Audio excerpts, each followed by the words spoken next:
Good evening. Good evening. I'd like to call our regular council meeting on Monday, June 8th to order at 6 p.m. I'm Mayor Cliff McNeil-Smith. Are my colleagues at the council table this evening. To my far left, Councillor Richard Novick, Councillor Terry O'Keefe, Councillor Chad Rintoul, and to my far right, Councillor Steve Duck, Councillor Sarah Duncan, and Councillor Scott Gurnett. Good evening to members of the staff, both in the chamber and to those who may participate in the meeting virtually. We do introduce all staff before they speak. And good evening to members of the public in attendance here in the chamber this evening, and to those who may be watching the live webcast or the recording of a meeting at a later date when it's posted on our website.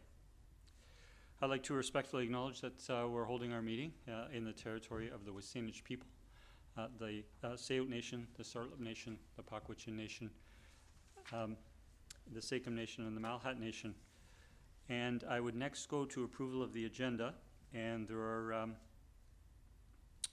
three things, three changes to the agenda that was published last Thursday. The first is that we've received 13 additional pieces of correspondence with regards to the official community plan amendment bylaws that include the tenant protection development permit area. And so those will be included. We are having a public hearing this evening, and there are 4 written submissions that were received before the agenda was published, and these 13 submissions, council has received them this afternoon, has had an opportunity to review them. So by me bringing them up now, and when we pass the motion to amend or to approve the agenda as amended, they will be considered part of the official agenda. And then after the public hearing, we will be going to the item where council deliberates, and those letters, I'll go to that item as well, and council members can speak to that.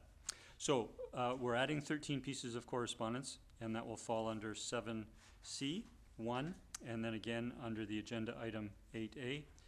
And second is I would like to switch, or I would like to move the presentation that we have this evening from the Royal Canadian Legion Saanich Peninsula branch to the first item after public participation. So that's a relatively short presentation, and we anticipate the matter will be dealt with rather briefly by council, and that will allow us to take the time we need for the public hearing and then go into the agenda item following that. And the third change is I would like to just provide a brief update under Mayor's report from the Access Awareness Day that was held at the Shoals Centre on Friday. And with those changes, I would seek a motion to adopt as amended. Motion to amend is to approve. Second. And seconded. Any discussion?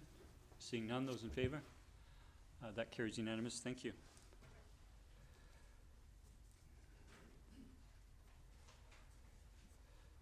And if I could, I'll seek a motion to adopt the minutes of our regular council meeting on May 25th. So moved.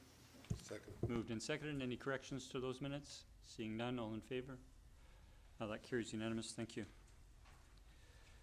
So we're next going to our public participation period, and as I've touched on earlier during approval of the agenda, we do have a public hearing this evening. So if you're wishing to speak to any of the particulars associated with the official community plan amendments, we ask that you wait until we have that public hearing.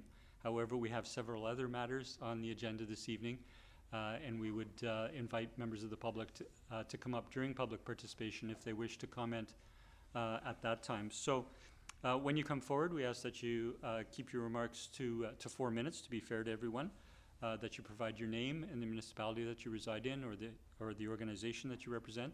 There is a little button at the bottom of the microphone that you just have to press, and it will turn the light on the mic red and live, so it's a part of the recorded meeting and everybody in the chamber can hear. So I'll call for a first time if there's anyone wishing to come forward during public participation. Please come forward.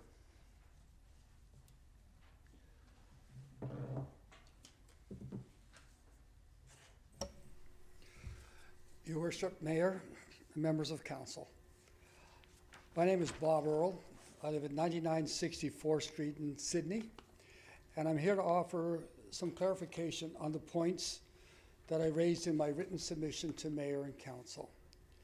I attended a public information session held on May the 29th, 2026 regarding Highstreet Ventures' proposal. I speak briefly on behalf of fellow citizens who share similar concerns and who wish to see a thoughtful, workable outcome for this important site. First, I'd like to address the traffic study submitted by Highstreet Ventures. The study relies heavily on a broad average traffic data. In doing so, it fails to capture the specific driving patterns, peak time pressures, and real-world occurrences that residents experience daily. Traffic flow, pedestrian safety, and the potential for bottlenecks are not just minor details. They are essential components for a livable neighborhood. On-street residential parking, as proposed, is extremely difficult to enforce. At this time, it is also unclear what additional roadway costs might arise or who would ultimately bear those costs. Second, the proposed design appears to prioritize maximum density and infrastructure over long-term livability of the people who will eventually reside there. The original intent, affordable, low-cost, family-oriented housing, has largely disappeared from the current plan. A development of this scale should enhance the community, not strain it. Density alone does not equal good planning. Smart density requires thoughtful integration with the surrounding neighborhood, respect for existing conditions, and a clear commitment to quality of life. Third, I'm deeply concerned about the Monterey cypress trees on the property. Under the current layout, these trees are at significant risk. These are not obstacles to be removed. They are part of Sydney's natural character. We should also not place the developer in the impossible position of trying to force a maximum densified design onto a site that cannot reasonably support it. A more balanced, realistic development would both strengthen the town's tax base and preserve these trees for future generations. We live in a time when artificial intelligence is used every day to solve complex business and engineering challenges. Yet despite the tools available, Highstreet Ventures has not produced a plan that many residents consider feasible. And does feasibility mean profitability for the developer alone, as the question? This leaves the town of Sydney with a difficult decision, either to push this development forward despite its shortcomings, or pause and reconsider whether this design truly aligns with the official community plan and the needs of our community. I'd like just to offer a constructive suggestion. I propose that council may engage an independent engineering firm equipped with modern AI-based analytical tools to review this proposal in detail. Their role would support the Department of Development Services in evaluating alternate layouts, traffic solution, environmental impacts, and overall feasibility. This would not delay the project unnecessarily. The demolition phase is already underway and must be completed regardless. Before construction proceeds, it is reasonable and responsible to ensure that the design is truly workable. These observations are not hindrances, they are the founding of good planning. In closing, I respectfully request that council may reconsider the current draft building layout design and refer it back to the drawing board to the town's advisory committee. With modern tools, independent analysis, and a commitment to community values, we believe better outcome is possible that meets housing needs without compromising the character, safety, or the livability of town. Thank you, Your Worship, and members of council for your time and definitely your dedicated service and your consideration of these comments. Thank you for coming forward this evening. Sorry, did you indicate at the beginning that you had submitted your correspondence Yes, I did. to Mayor and Council? So the item, as you may know, is not on the agenda this evening. That's okay. But we have received some letters at previous council meetings, and any correspondence that we have received to date or received prior to the next meeting when it does come on the agenda, Okay. all of that correspondence will be forwarded to that agenda. Under Thank you, that Your Worship. agenda item. Thank Thank you, you Mayor. again. Yep. I'll turn if there's anyone else. Please come forward.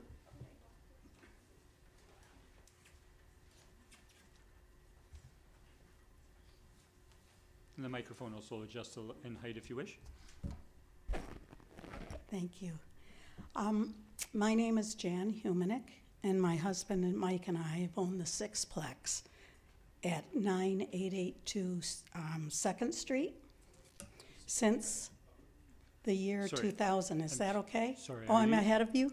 Yeah, you may be a little ahead. We are going to come to that during the public hearing, and you're welcome to come up to and speak to it during the public hearing. I can come back? Yep, you bet. Promise. Anyone else on any of the other agenda items this evening wishing to come forward? And I'll call for a third and final time. Seeing none, I'll close the public participation period. And as I indicated during the agenda, we're going to actually now begin our agenda items with the presentation. And I'm looking to welcome Kenny Podmore, Centennial Chair for the Royal Canadian Legion. Good evening, sir.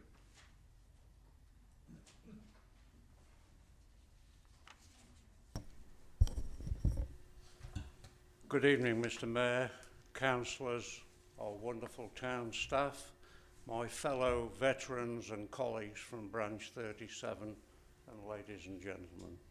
My name is Kenny Podmore, 1012354 Breathitt Avenue, Sydney, and I'm here as the Centennial Chair for Branch 37, the Royal Canadian Legion, Saanich Peninsula. It's always an honour to come before you and given the opportunity to speak with you about a special project we hope to undertake as our branch approaches our significant milestone, our 100th anniversary. For the past century, Legion Branch 37 has served veterans, military families, and the residents of Sydney and the Saanich Peninsula through remembrance ceremonies, advocacy, volunteerism, community events and support programs.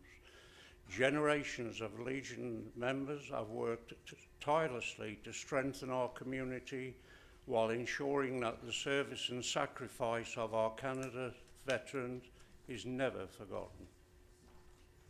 As we approach our centennial, we would like to create a lasting tribute that recognises this history on our long-standing connection in Sydney. We believe that Sydney, as the home of our branch and the community we have proudly served for 100 years, is the natural place for such a memorial. The concept we are proposing is simple and modest in scope, a commemorative centennial plaque accompanied possibly by a memorial tree and bench, situated in a public location where residents and visitors can pause, reflect, and enjoy the space. We envision a memorial that not only recognises the Legion centennial, but also contributes something meaningful and lasting to the community. To support the project, the Legion has applied to Veteran Affairs Canada's Commemorative Partnership Programme for funding towards the plaque component. We are hopeful that this application will be successful. However, regardless of the application, the Legion is committed to ensuring the project proceeds and is prepared to fund any remaining costs required to complete it. We recognise that any project on public land requires staff, time, and careful consideration. We have therefore included funding in our budget to help offset installation costs, and we are committed to working collaboratively with the town staff regarding the final design, location, landscaping, and any other long-term maintenance considerations. We are flexible and welcome staff recommendations throughout the process. At this stage, we are simply seeking council support for the concept and authorisation for staff to work with us in identifying a suitable location and implementation plan. Potential locations might be Beacon Park, Lister Park, or another suitable public space, but we have no predetermined site and are happy to be guided by your staff expertise. We believe this project represents a meaningful opportunity to recognise 100 years of service by the Legion while creating a small but lasting community asset for the future generations we can enjoy. And I would like to say that Branch 37 was one of the very first branches in Canada to be chartered in 1926. However, Russ Hudson and I weren't around at that time. If I may just give you briefly some facts. We have approached 2 vendors in Victoria, Stewart Monumental as well as Mortimer Monumental, who are both preparing designs and quotes for your consideration.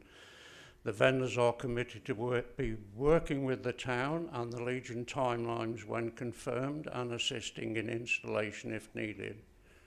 It has been suggested that an engraved stone plaque rather than a bronze one may have longer life.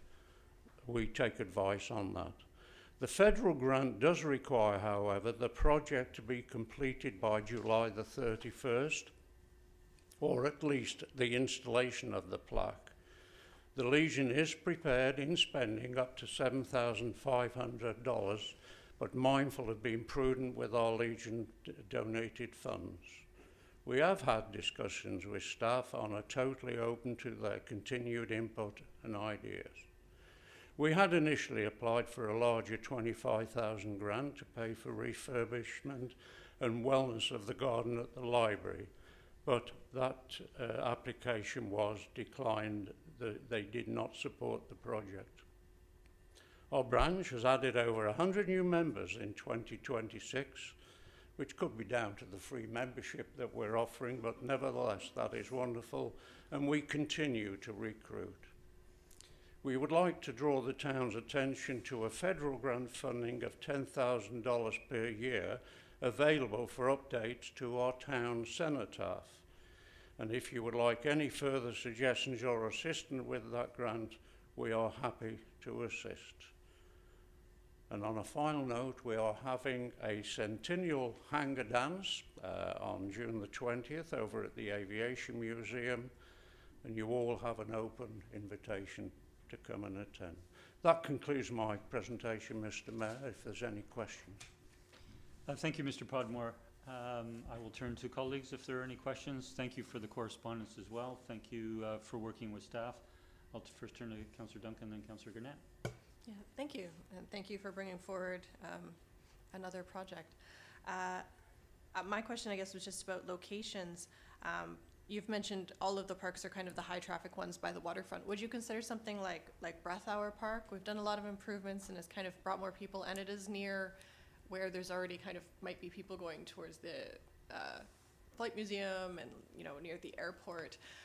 Or is it something you really want to have because you mentioned that it was a place of reflection, I thought something like Rathdown or Resthaven or Breathour, which do get a lot of traffic, but they're not quite as busy, would be more appropriate for reflection, or is it you really want to key in on the waterfront? Well, as I said in the presentation, we look for guidance, if we may, from town staff on this, but for me personally, just to get this Centennial Memorial in place anywhere in Sydney where it can be seen would be absolutely wonderful. I'm not sure whether that answers your question. I mean, I think it means you're open. I think it means that if we found somewhere that seemed really appropriate based on the location, you'd be happy to have it. So yeah, thank you. Thank you. Thank you. Councillor Gurnett, please.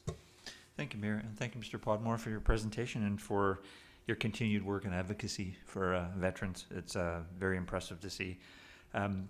Did the committee give you any indication how long it would take for them to make it? I'm looking at the timeline. They must be making a decision relatively soon as far as the granting? Yes, the feedback we are getting that decisions will be made pretty soon, because there are other branches like us are in a similar position, similar proposal, etc., etc. So we don't foresee it going on for a long time. But as I said, we do have this commitment anyhow from the branch. Great. If I may, Mayor, can I ask a question of staff? Please do. Okay, thank you. Through you to staff. So looking at the recommendation of refer to report, we have a meeting on the 22nd and we have a meeting on the 13th of July, and the time frame is July 31st. So is that something that's workable with staff? Mr. Edwards. Barring any unforeseen challenges or surprises, staff would attempt to get a report back on the June 22nd agenda so that there would be sufficient time. I think the July 13th would make it nearly Yeah. impossible to achieve the deadline that has been stated. And one more, if I may, through you to staff, probably for Mr. Hissick. I'm not sure in terms of it's something we obviously didn't budget for, so I'm not sure about room in the budget for something like this. But I did look in our general capital reserve fund and noted that there was 25,000 that was allotted for ALBE, which we probably are not going to spend for that based on the decision made relatively recently. So is that funding that we could, if we needed to, we could access from that fund? I'll turn to Mr. Hissick online, our Director of Finance. Good evening.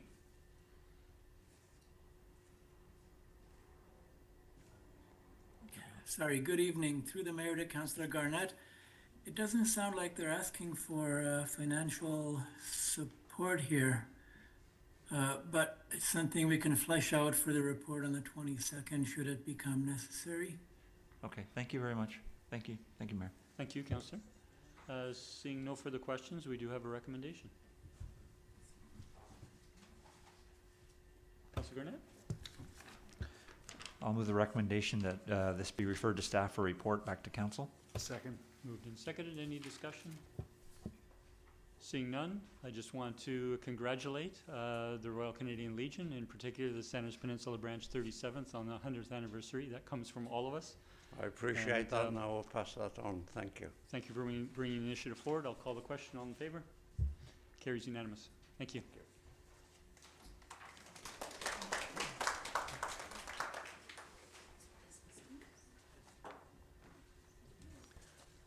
Okay, so we're now going to go to our public hearing this evening, and I'm just going to speak for a few moments on process.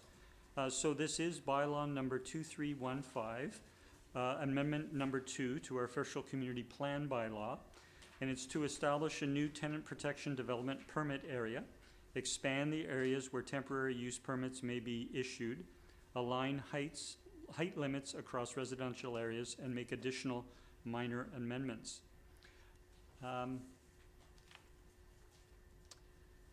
So I'll begin with a statement about the public hearing, which is council's role and the public's role in providing input, and then turn to our corporate officer, and then I'll be opening the public hearing to speakers.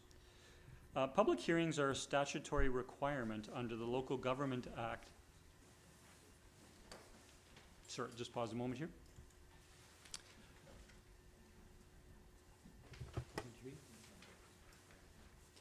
My apologies.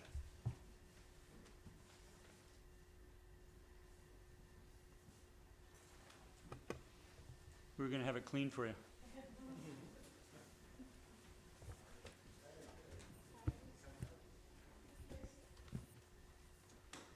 Public hearings are a statutory requirement under the Local Government Act for official community plan and various zoning amendment applications.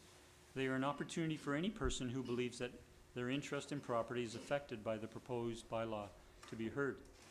However, it is not an opportunity for the public to ask questions. Council's role is to listen to the public and ask questions, possibly ask questions for clarification, not to debate or challenge what is being said. So during the public hearing, council will listen to all representatives, have an open mind, give an opportunity for the public to present all views, and possibly ask questions for clarification. We will not make our own views known during the public hearing, disclose any deliberations or opinion, debate the merits or otherwise, and council following the public hearing will deliberate on the issue and disclose its deliberations when the bylaw is brought forward for consideration later in the agenda. We've organized the agenda this evening such that that session will come immediately after the public hearing is closed. Council welcomes input from residents, and those who wish to speak will be given reasonable opportunity to be heard. No one will be or should feel discouraged, intimidated, or prevented from making their views heard. Therefore, please refrain from applause, inappropriate outbursts, or criticisms, and please keep the dialogue respectful at all times to all persons. Written submissions have been copied and circulated to council and will not be read aloud.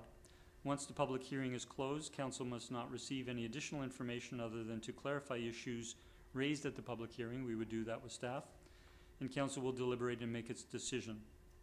I would now like to ask the corporate officer to please read the public hearing notice. Thank you, Mayor. This is the notice of public hearing for official community plan bylaw amendment 2315. The Council of the Town of Sydney will hold a public hearing on Monday, June 8th, 2026 at 6 p.m. to allow the public to make verbal or written representation to Council with respect to proposed amendments to the town's official community plan. The purpose of bylaw 2315 is to amend the official community plan to establish a new tenant protection development permit area, expand the areas where temporary use permits may be issued, align height limits across residential areas, and make additional minor amendments. All persons who believe that their property is affected by the proposed amending bylaw will be afforded a reasonable opportunity to be heard or to present written submissions respecting matters contained in the bylaw at the public hearing. Council will be holding this public hearing this evening in the council chambers at Town Hall. Members of the public may provide written submissions or speak in person at the council meeting. Members of the public wishing to speak to council electronically must register in advance by contacting the administration department. A live stream of the council meeting will be available through the town's website. Written comments can be submitted until 4 p.m. on Monday, June 8th by the following methods: email, mail, or the drop box at Town Hall. All correspondence submitted will form part of a public record and may be published in a meeting agenda.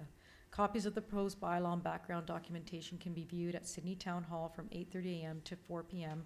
Monday through Friday, excluding statutory holidays, or on the website. This notice was first advertised in the Peninsula News Review on May 28th and the second advertisement on June the 4th. Thank you, Ms. Nelson. I would now like to open the public hearing, and those wishing to speak can please approach the microphone. And when you do come forward, please provide your name, the municipality that you reside in, your motivation, and it's helpful if you indicate if you are in favor or opposed to the bylaw. We do have one individual who wishes to participate virtually online, so I'm going to go to that person first. I'll turn to Ashley O'Neill, if you can confirm your audio and video, and then I will turn the floor to you. Good evening. Good evening, Mayor and members of Council. My name is Ashley O'Neill, and I am speaking tonight on behalf of my family to express our concerns regarding proposed tenant protection development permit area. For over 35 years, my family has proudly owned and managed Georgia Manor, a 20-unit apartment building that has consistently provided rental housing in this community. Members of our own family have lived at Georgia Manor for more than 25 years. Our long-standing commitment reflects not only an investment, but a genuine belief in the importance of offering stable, well-managed rental housing in this community. As Council is aware, the proposed amendment to the official community plan applies to 8 older buildings, including Georgia Manor. Of those 8, only 3 currently operate as 100% rental properties. Georgia Manor is one of those 3. These are precisely the types of properties that have supported the rental housing supply for decades in this community. We understand that the proposed OCP amendment would require owners to comply with forthcoming tenant protection bylaws. However, Council has not yet released the details of these bylaws, including the procedures, costs, obligations, or policies that owners would be expected to meet. This creates a fundamental concern and great uncertainty. It is difficult to reconcile how Council can consider amending the OCP to incorporate these obligations before the full policy framework, including a draft tenant protection bylaw, has been made available. Equally concerning is the absence of meaningful consultation with owners who have, for decades, been responsible stewards of rental housing in this community. In over 35 years of ownership in this municipality and in other municipalities across BC, we have not encountered a situation where such significant regulatory changes are proposed without clarity or transparency. To be very clear, our family shares Council's objective of preserving and expanding the rental housing supply in this community. In fact, we have prioritized rental housing operations long before such designations were emphasized by the provincial government. However, the issue before council is not the objective, it is the process. The redevelopment of aging rental buildings is an extremely capital-intensive undertaking that carries significant financial risk. Without a clearly defined regulatory framework, including permitting requirements, timelines, costs, and tenant compensation obligations, owners cannot reasonably assess the feasibility of redevelopment to increase the rental housing supply. This uncertainty persists regardless of current or future ownership and may ultimately discourage reinvestment in aging properties, directly impacting residents.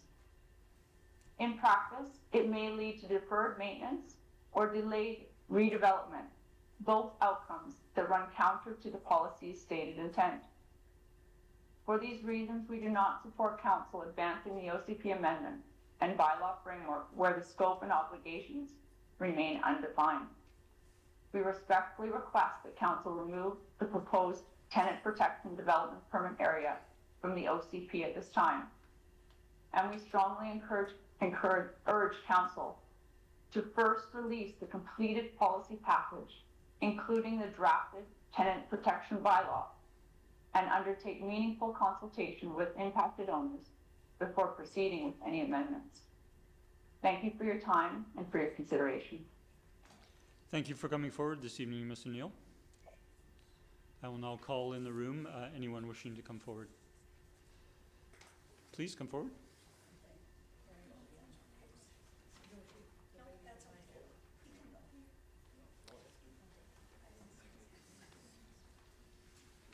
Thank you, Your Honor, Council.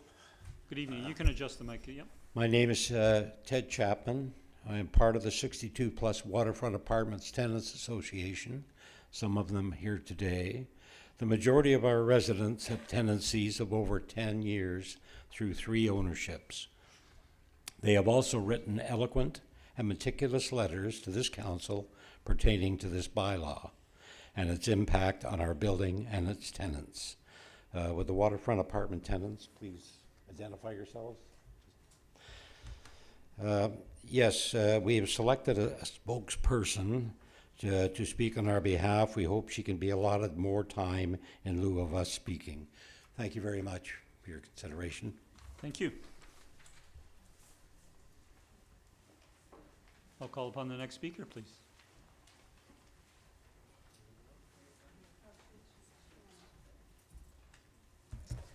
Mayor and members of council. My name is Patricia Hirsch, and I'm a 10-year resident at the Waterfront Apartments in Sydney. I've been a renter on the island since I relocated from Vancouver in 1996. For many years, renting's been a viable option to purchasing a property. Most tenants have stayed in one rental property for decades, as is evidenced by a woman in the waterfront properties who has lived there for 23 years. She's 97 years old. On a side note, where does someone that age relocate to once rent eviction or demoviction is in place? Care facilities, too, are not easily accessible. With the recent corporate acquisition of the waterfront properties, we as tenants find ourselves in the vulnerable position of David's to their Goliath. The offers of monetary incentives to move out have already been initiated. Maintenance is now at a bare minimum.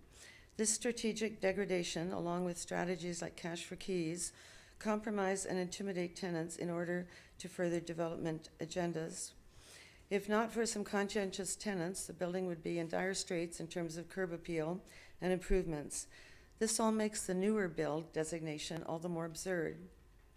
And to offer some background on the residents of the waterfront apartments, we're mostly seniors, many on fixed incomes, long-term residents whose lives are rooted in Sydney, and we are voters. As such voters, we need our elected and appointed officials to represent all of us in Sydney, particularly the most vulnerable, with policies that serve not just developers, but actually enact the campaign promises made for housing and affordability. In drafting bylaws for tenants, it's paramount that tenants' voices are heard. That's why we are present today. The current tenant protections policy is strong, but not enforceable, apparently, as was evident in the 3rd Street debacle. So an enhanced bylaw that's not exclusionary is vital. As it stands now, this bylaw creates two classes of renters, those protected and those not protected. The distinction between those two classes is arbitrary and in our case, somewhat discriminatory. We might still face identical displacement in the future, yet not have the legal entitlement to transparency, the informative process, alternative housing supports, compensatory considerations, first refusal, and substantial notice under a tenant protections umbrella. 260 current tenants are at risk of losing their affordable rental buildings under what's been rather cavalierly described as candidates for redevelopment. We as tenants prefer to think of them as our homes, much like councilpersons who are perhaps homeowners think of theirs. The irony regarding the waterfront apartments omission is in a tenant protected bylaw, in spite of it being built in '79, so before the cutoff, and the Botox and fillers renovations that were undertaken in 2011, is that we find ourselves in that peculiar sort of limbo where we are too new to be protected, according to an arbitrary line drawn, and too old to be sustained. In 2011, the renovations were limited to architectural cosmetics, i.e. kitchen, bathroom, hallway, and window updates. Balconies were excluded, no infrastructure was remediated, but a newer elevator installed in 2021. The original owner was adamant this building be a purpose-built rental. We were a community. Now with the Langfordization of Sydney North Saanich, the devolution to commodifying housing and gentrification displacing low-income residents for luxury developments, we are rapidly losing those connections. Added to the threat of losing one's home is the questionable categorization in considering the waterfront properties as a designated newer build, unlikely to be redeveloped for decades. Any city engineer doing a cursory evaluation around our building would likely determine otherwise. The exclusion of the waterfront apartments based on a technicality is unfair, inequitable, and deeply concerning. It just exacerbates tenant anxiety. For those who are in the privileged position of ownership, you have only to imagine how precarious one feels when the rug could be pulled out from under you with abbreviated notice, and your very existence in the community in which you live, work in, have medical and support services is deemed irrelevant to an outside developer's idea of housing exclusivity. Most disheartening is in this current climate, renters are somehow not deserving of views, beach access, gardens, usable balconies, windows that open to the sea air, and proximity to your neighborhood, and spacious rather than kennel-style living quarters. So in closing, please enact a bylaw for those of us vulnerable to rampant housing insecurity. If we are to lose our affordable housing, and with them the old growth trees, foliage, hedges, and parking, then at the very least let our laws, in the most minimum but necessary way, protect the tenants. Thank you, Council, for your consideration and your time. Thank you for coming forward this evening. I'll call upon the next person to come forward, please.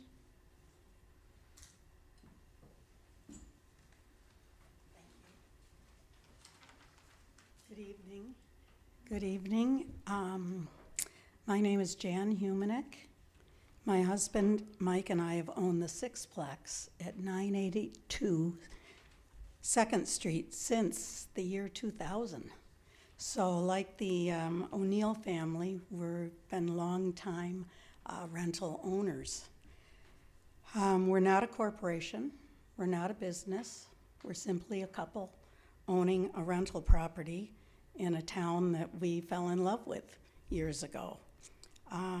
We understand that you're currently drafting for inclusion in the newly proposed community plan, and that we're one of the 8 that may be affected by that plan. We cannot speak for the other 7, but we also, well, along with the O'Neill family, we also adamantly disagree with the inclusion of our property in this bylaw plan. In fact, we disagree with the plan entirely, as it places an unfair burden upon older existing rental properties in an effort to band-aid an issue we feel for which a solution is not even required. We have, the property on 9882 is only a sixplex, so there's 6 units. As a suggestion, you know, and we've talked about it, if Sydney would like to increase the stock of rental housing, there are other avenues that can be explored, such as the town purchasing properties and building tiny homes, small multifamily buildings or purchasing existing buildings as being done in other towns and cities and making affordable rental places.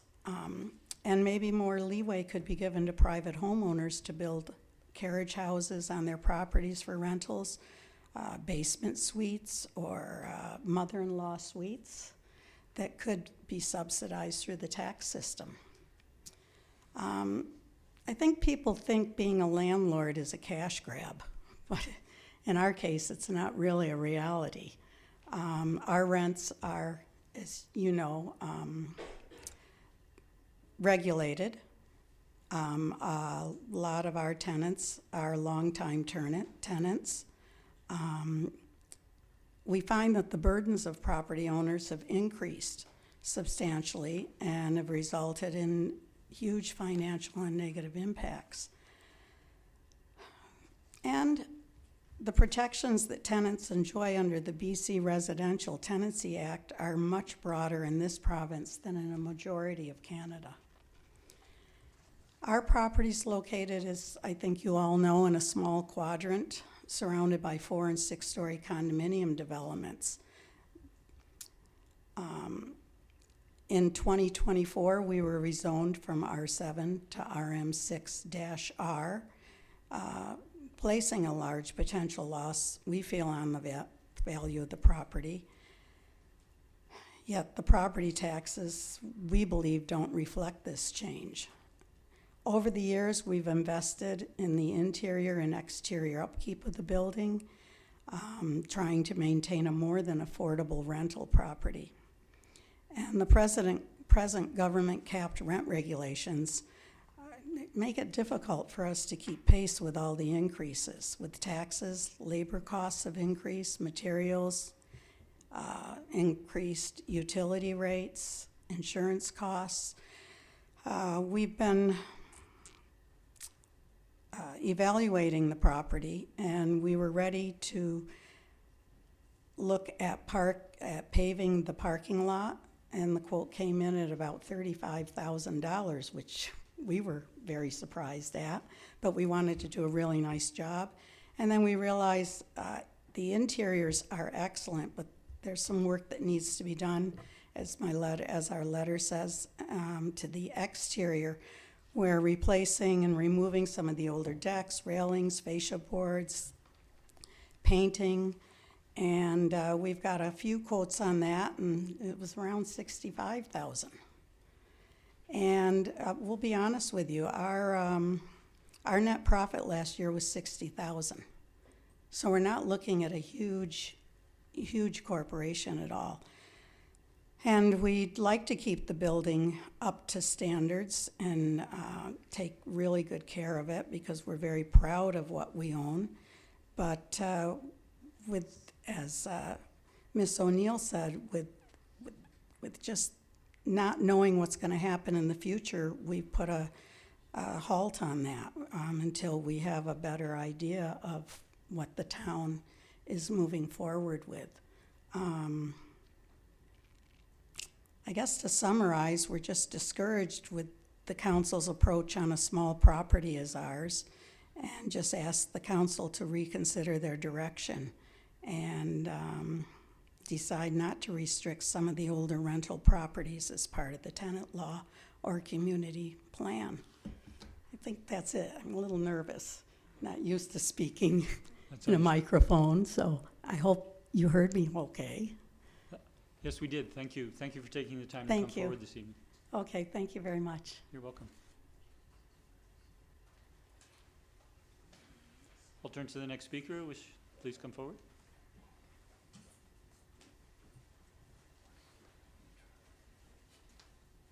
Good evening. Good evening, Mayor and Council. Get my reading glasses here. My name is Robert Bramley. I live at 1390 Sangster Road in North Saanich. My wife and I own rental property at 9891 Resthaven Drive. It's a 10-unit apartment. So dear Mayor and Council, we are writing in regards to the OCP Amendment Bylaw number 2315, Tenant Protection Development Area. We are owners of 9891 Resthaven Drive, one of the 8 older purpose-built rental properties that this bylaw directly targets for inclusion in the new tenant protection development permit area. We are deeply concerned by the total lack of meaningful consultation with affected rental building owners prior to this bylaw being brought forward. We feel strongly that the town is putting the cart before the horse.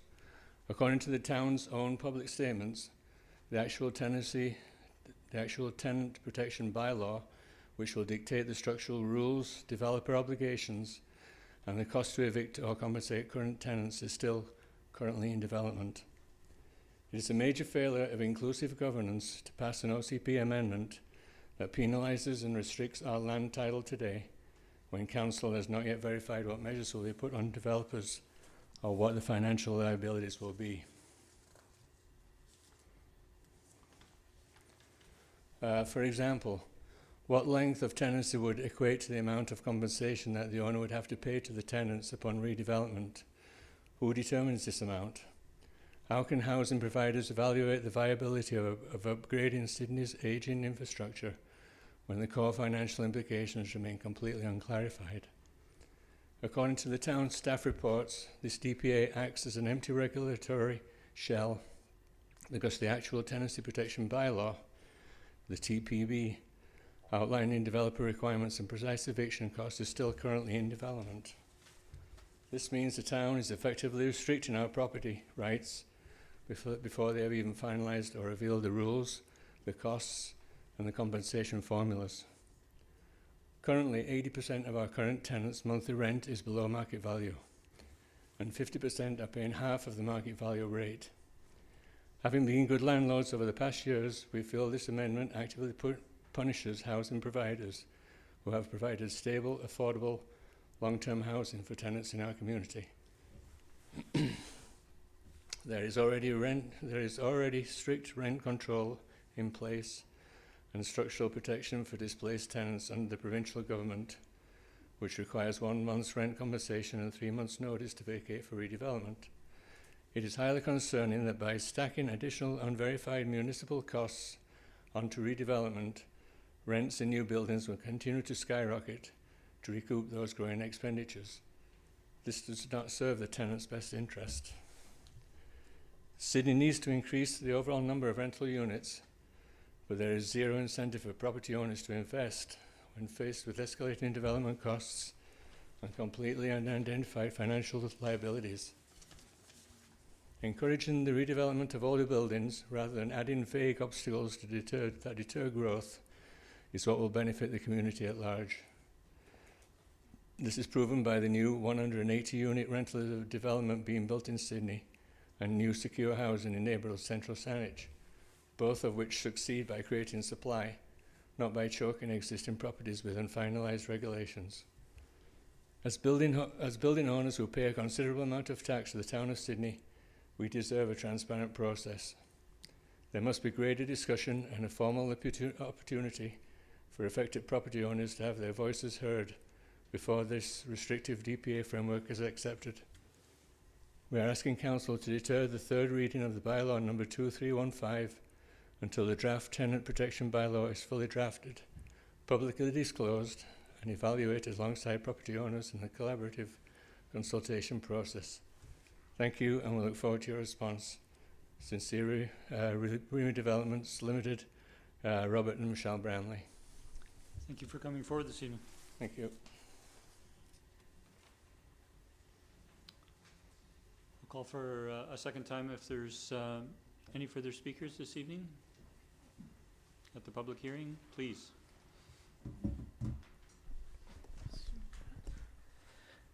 Good evening, my name is Sarah Waddington. I'm a resident of Sydney. I'm here to urge Council to reject the proposed reduced scope of the amendments in pursuit of a tenant protection bylaw. Instead, I ask that you restore the comprehensive equitable protections originally established under the current policy DB016. I want to underscore I support the creation of a bylaw, just not in the way it has been brought forward at this time. I am a former tenant of the recently demolished Seacrest Apartments at 9972 3rd Street. when Highstreet Ventures purchased my building, along with the neighboring SÍĩa Apartments at 9960 3rd Street, the tenants faced displacement from their homes. The resulting process was incredibly confusing for tenants. It was an experience that prompted me to request Council create a tenant protection bylaw. While I am grateful Council passed a motion to explore this, I believe the reduced scope of protections proposed in the OCP amendments brought forward tonight missed the mark. The existing tenant assistant policy applies broadly to all rental buildings in Sydney with 3 or more units. This policy does not discriminate based on zoning, building age, or past renovations. Unfortunately, it was discovered during the displacement of tenants at the Seacrest and SÍĩa Apartments that the current policy is unenforceable should developers refuse to meet the requirements outlined in this policy. To make matters worse, the applicability of this policy was further diminished following the 2025 zoning bylaw update. I tried repeatedly prior to my eviction to bring these gaps to your attention. Now, instead of closing those loopholes to protect people, the proposed bylaw is moving in a direction that strips away protections even further. It also moves away from the recommendations seen in the report on tenant protections conducted by WSÁEÄ, in particular regarding the scope and applicability recommendations made in that report. The research conducted by WSÁEÄ was an undertaking that came with substantial cost. Not only do the amendments proposed in their current form move away from the recommendations in the report the town paid for, but again, a robust framework already exists in the current policy, which could have simply and more cost-effectively been adopted as a bylaw. By limiting the proposed bylaw's scope to just 8 specific buildings based on building age, this draft excludes over 50% of Sydney's rental buildings that contain 3 or more units. This massive reduction in tenant protections was decided before any public engagement even took place. Additional arbitrary criteria, such as renovations, has gone even further to exclude buildings such as the waterfront apartments, who do otherwise meet the reduced criteria, but who are still being excluded from protections. Excluding some buildings while including others creates 2 groups of renters in Sydney, those worthy of protections and those who are not. Sorry, this is so long. Tenants have not been given a fair opportunity to shape this bylaw as currently presented, much like the landlords are saying, I guess. Most renters in Sydney are likely unaware these discussions are even taking place, let alone how these changes will affect their housing security. With a large demographic of seniors, tenant protections could serve a particular need when it comes to seniors living in Sydney. 1 in 4 BC seniors earn less than $23,000 a year, and the most recent Seniors Advocates report states that over 1,600 people were on the wait list for seniors subsidized housing at the end of 2024-2025. Where are we expecting people to go when they face displacement from their homes, seniors in particular? The tenant protection bylaw should protect all tenants, not just a hand-picked few. Please reject the restrictive amendments and require an enforceable bylaw that mirrors the full fair scope of the existing tenant assistance policy. And I'd like to state on another note, I wanted to address the statements made by staff at a previous council meeting on May 23rd. Sorry. Liam Edwards is quoted as saying that when working with Highstreet,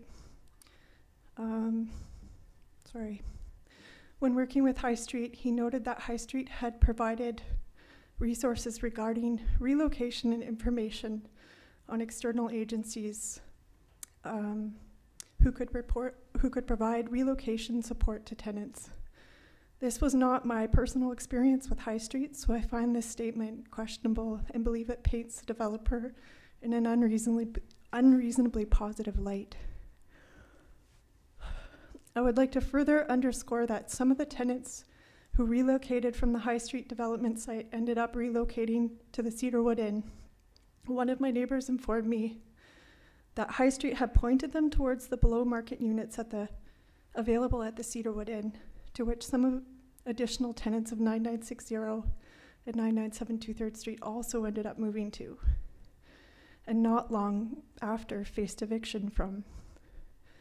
If staff had been involved in relocation discussions with High Street to the extent suggested in the statement made at the May 23rd council meeting, I cannot see staff supporting this move to relocate tenants to the Cedarwood Inn, a situation that led to a mass displacement of renters. So I have to question the extent of the dialogue staff had with High Street regarding relocation, as these statements do not align with the outcomes that actually occurred. These are the kind of details that are often left out of discussions and seldom are heard, the realities that tenants actually face. It's clear that many people struggled as a result of these redevelopments, and to paint the developer in a positive light diminishes the hardships that several tenants faced. Thank you. Thank you for coming forward this evening. I'll call for a third time. Is there anyone wishing to address council during the public hearing? Seeing none, I will close the public hearing, and we will now turn to the agenda item.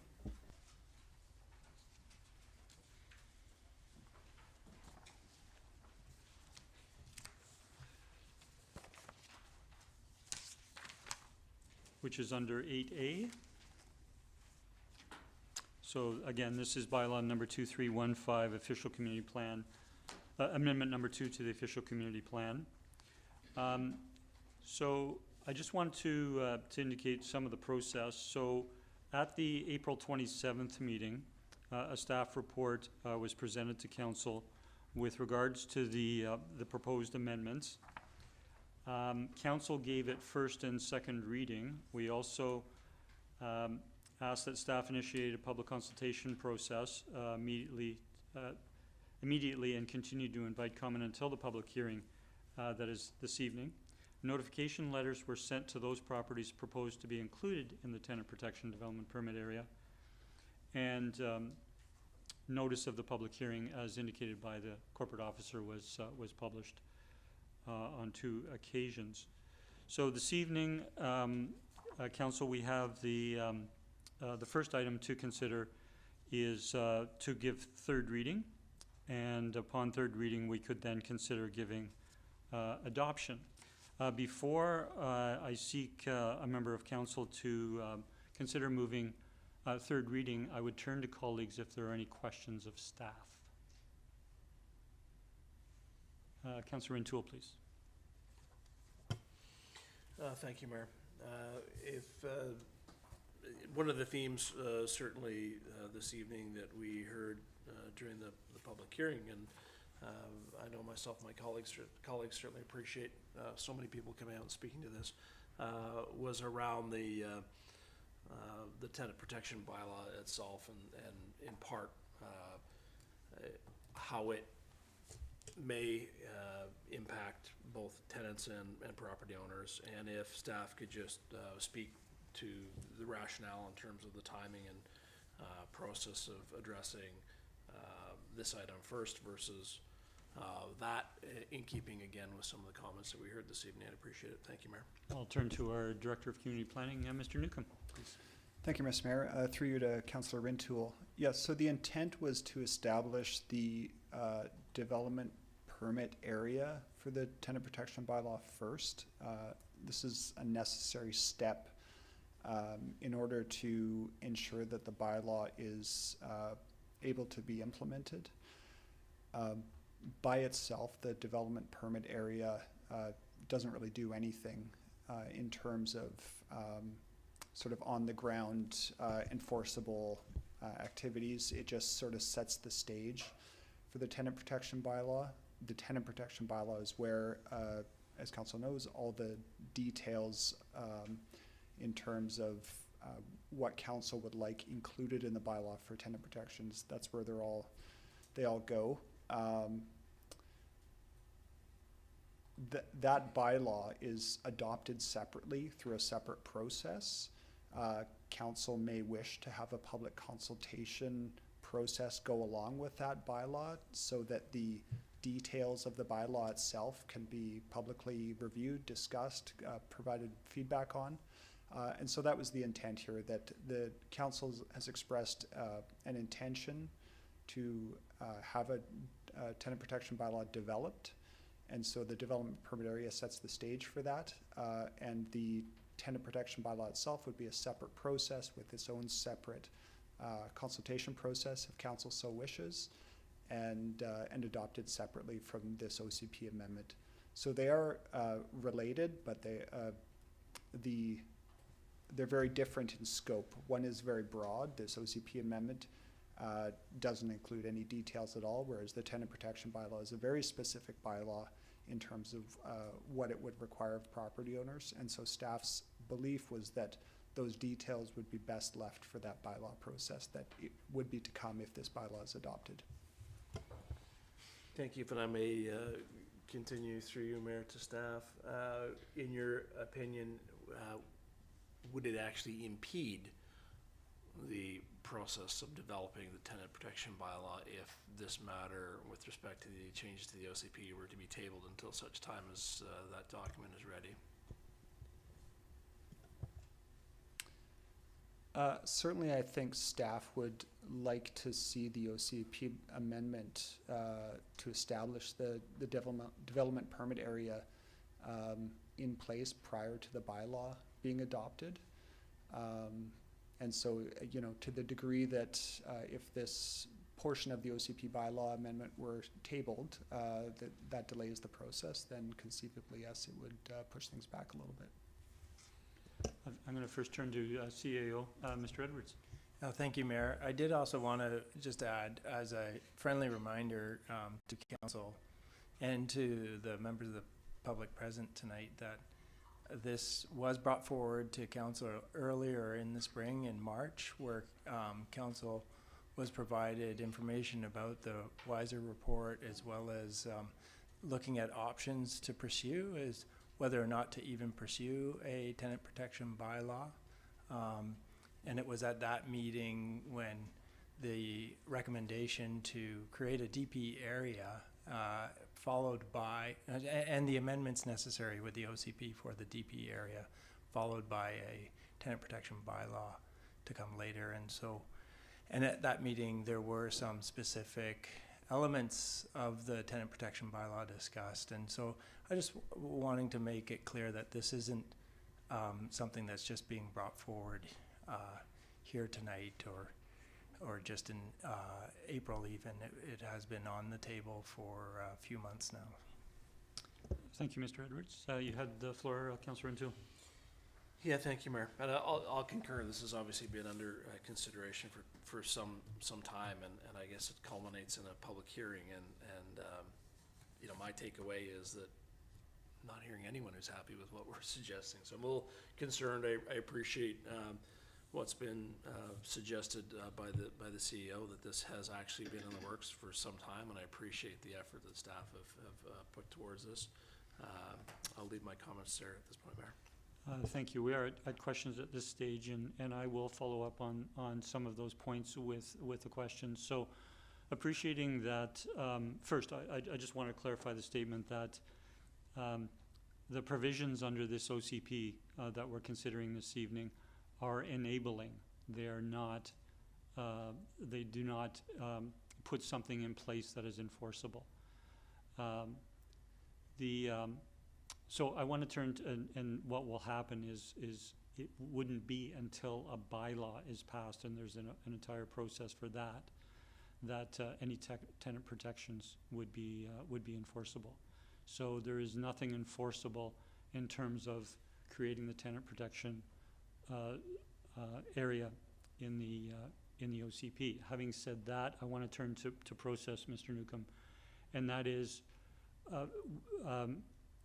the town of Sydney and other municipalities have been through this process where before you bring in and conduct a thorough process for a bylaw, which does have all of the detail, you you generally provide the enabling, the ability to enable that in the OCP amendment. So having said that, and appreciate that that is the typical process, would it be possible if the tenant protection development permit area did not carry forward from this evening? There are other provisions within the OCP. The tenant protection development permit area is not the only provision that we're looking to amend in the OCP. So if we chose to not move that forward this evening, could we commence with a draft tenant protection bylaw? There could be an engagement process with the public, but we wouldn't initiate the approval of that draft tenant protection bylaw until we came back and did the amendment to the OCP.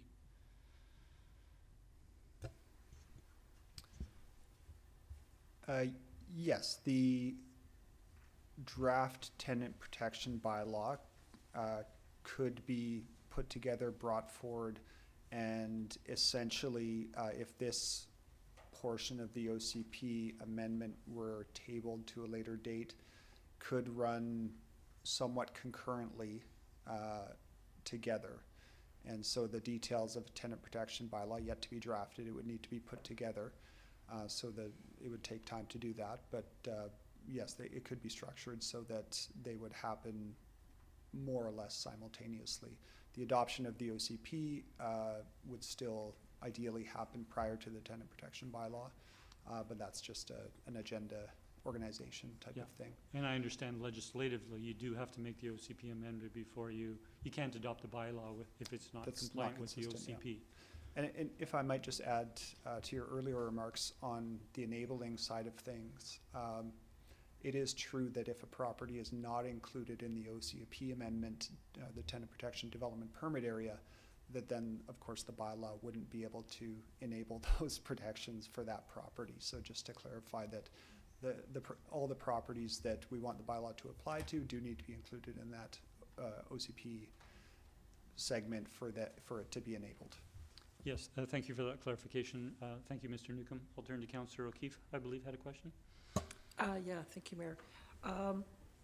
So if we wanted to add properties to the tenant protection area, I know we had some email traffic about how that might happen, and then we got some other advice later about how that would work. But now I'm wondering, what would be the route to go if we now seem to be, if we were to consider kind of postponing things for a while to get the bylaw drafted? I'm just wondering at what point, whether tonight, would we have to indicate interest in broadening the area for tenant protection if we're not going to deal with that now, or should we sever or remove that whole thing to do with tenant protections out of the discussions tonight? Okay, I'm Councillor not sure. O'Keefe, yeah. So we've discussed this with staff. So for members of the public who are here, and I know you have a keen interest in this, we do have process that we're required to follow. So I want to go back and indicate that at the April 27th meeting, we gave first and second reading to these bylaw changes. We're then required to have the public hearing, which we've had, and then we can consider providing third reading. To answer Councillor O'Keefe's question, and for the benefit of everyone, is that if we do not wish to move the tenant protection development permit area amendments to the bylaw, OCP amendment bylaw forward this evening, then we would rescind second reading of the bylaw. We would then make reference to those sections that they be severed. And then we would give second reading as amended, and then we could proceed with third reading. When you've provided second reading to a bylaw and you advertise for a public hearing and you have the public hearing, after the public hearing, we can't make changes to the bylaw that adds something to the bylaw. But we can sever something from the bylaw, from the draft bylaw, to consider further at another time. So that would be the process, Councillor O'Keefe. I think I got some of that, but I think I need staff to, or for yourself, to clarify. Do we need to make any motion tonight? Yes, Councillor O'Keefe, I'll repeat it for everyone's benefit. Thank you, Council. If Council wishes to proceed with the bylaw, but would like to remove sections regarding the tenant protection development permit area and have staff come back with another bylaw to do something with the tenant protection bylaw and or the permit area in the OCP and or the bylaw, then we would pass a motion to rescind second reading of the bylaw amendment. Yes, and I understand that. And then what we would do is we would pass a motion to sever the specific sections, and I do have the specific sections here. We would pass a motion to sever it, and then that is going to be considered separately. And then we can proceed, we can give second reading to the bylaw as amended, that it has been amended by severing the tenant protection permit area. And then give third reading and adoption. Okay, and I'm just wondering then, at what point would it be then when it comes back to us that if we wanted to make an amendment to, say if we wanted to include another building or other buildings, that we would be making that recommendation not tonight, but when that comes back to, when would we give that direction to staff? Thank you for the question. I'll turn to Mr. Edwards. If council was comfortable, this evening would be fine to provide that direction for a different development permit area. So if that was to include or exclude properties or changing the DPA, having that direction tonight would be helpful. If their direction is to sever or to rescind second reading and then sever that from the OCP amendments and bring it back at a later date, it would be helpful to have perhaps as a motion arising to identify other areas. So, and that would be a possible motion arising after we've concluded with the. So do the severing and then a motion arising? No. Correct. First rescind. Yes. Sever and motion arising. No. The motion. Sorry. Because we're dealing with the bylaw, there would be motions with regards to the bylaw. We would conclude with the bylaw, decide to give second reading, third reading adoption with the portion being severed, and then it could be a motion arising with regards to direction on the tenant protection permit area. That works, yes. Thank you. Councillor Dutt? If there's no more conversation, I'll put the motion forward to rescind. Sorry, if you have a question, I'll go to questions. Councillor Gurnett? Thank you, Mayor. Just thinking regarding the comments by Councillor Rintoul around delaying to try and have them running analogous and then working together. I guess the one question that comes to mind for me is that something that one, staff has capacity and time to do in terms of their workload, and two, something that can be completed before this council term is over, because I wouldn't want something like this to be starting off a new council. I'll turn to Mr. Edwards and possible Mr. Newcomb. Through the mayor to Councillor Garnett. Yeah, I'm not sure I can answer that question, to be honest. Yeah, Councillor, thank you for the question. I think it's a good question. I think it's partly impacted by if council has a decision to provide guidance on engagement with regards to the bylaw. But so it sounds like it would be challenging if we were to go in terms of a longer approach. Mr. Edwards? That is right. It does add time to the process. We do need to provide another 2 weeks of notice and 2 consecutive postings in the paper. And we hadn't contemplated fully completing the tenant protection bylaw itself necessarily by the end of this term. It would be in the works. And I think it's fair to say that the provisions of the tenant protection bylaw would be similar, but not identical to some of the provisions within the policy. And so it's entirely possible that it could be completed prior to this council term completion in October. But you know, time is running out, so to speak, and there are other priorities on our agenda, and you know, barring any unforeseen circumstances or other things that might come our way, it may get delayed. Thank you. Thank you, Mayor. Thank you. Are there any other questions? Yep, Councillor Duff, please. Yeah, just to be clear that what we're talking about here is the development permit area. These are the properties that are going to be included in and be covered by the tenancy protection bylaw when it comes forward. It does not have any elements of what the tenant protection bylaw will carry.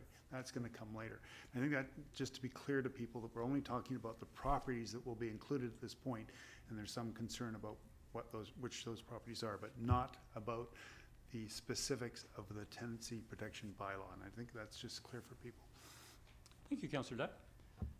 Not seeing any further questions, if I'll entertain a motion, please. I'd like to make the motion to rescind second reading of official bylaw number 2315. Second. We have it seconded. I'll turn to the movers first. Yeah, I think it's been apparent through the conversation and public presentation or public today that we need to go back and look at this. Personally, I think it needs to be broader relative to the properties, that not just the ones that are indicated right now. And I think that'll give it a bit more oomph as to what it has to impact on the community. I'll leave it at that for now. Thank you. Thank you. So speaking to rescinding, I'll turn to the seconder. Thank you, Mayor. I think our eyes have been opened by the hearing today.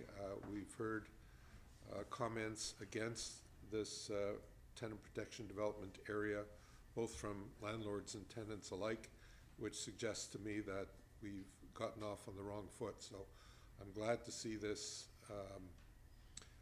severed and reevaluated alone, so that we can focus on what the needs of both tenants and landlords are. Thank you. Thank you. Councillor Duncan, then Councillor Gurnett. And we're speaking to rescinding now. We're not motivating on other aspects coming forward. Yeah, thanks. I was ambivalent about the rescinding simply because I'm not sure how much we can actually change by reevaluating it, because I don't think we've received actually any new facts or data about what would be in it or what this would enable that would require us to do that. What I've heard is that people don't understand it. Looking at my notes from the landlords, many of them suggested we should do other things, which are of course already enabled in Sydney. So I think it's a matter of people who don't already know what we can do didn't know, and I don't know how much our increased education of that would affect what would happen if we did this now.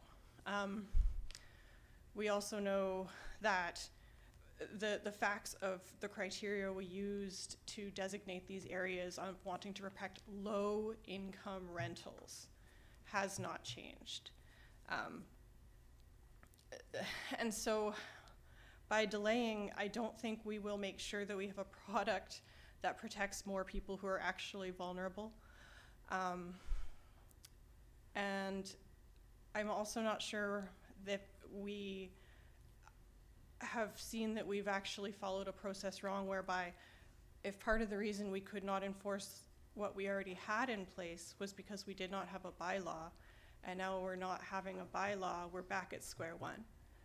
And this is an enabling, as has been pointed out, an enabling bylaw, which means it doesn't actually say what's going to be in the tap. People already know what's going to be in the tap, and when that tap is finished, then we can only talk about what would be in there at the time.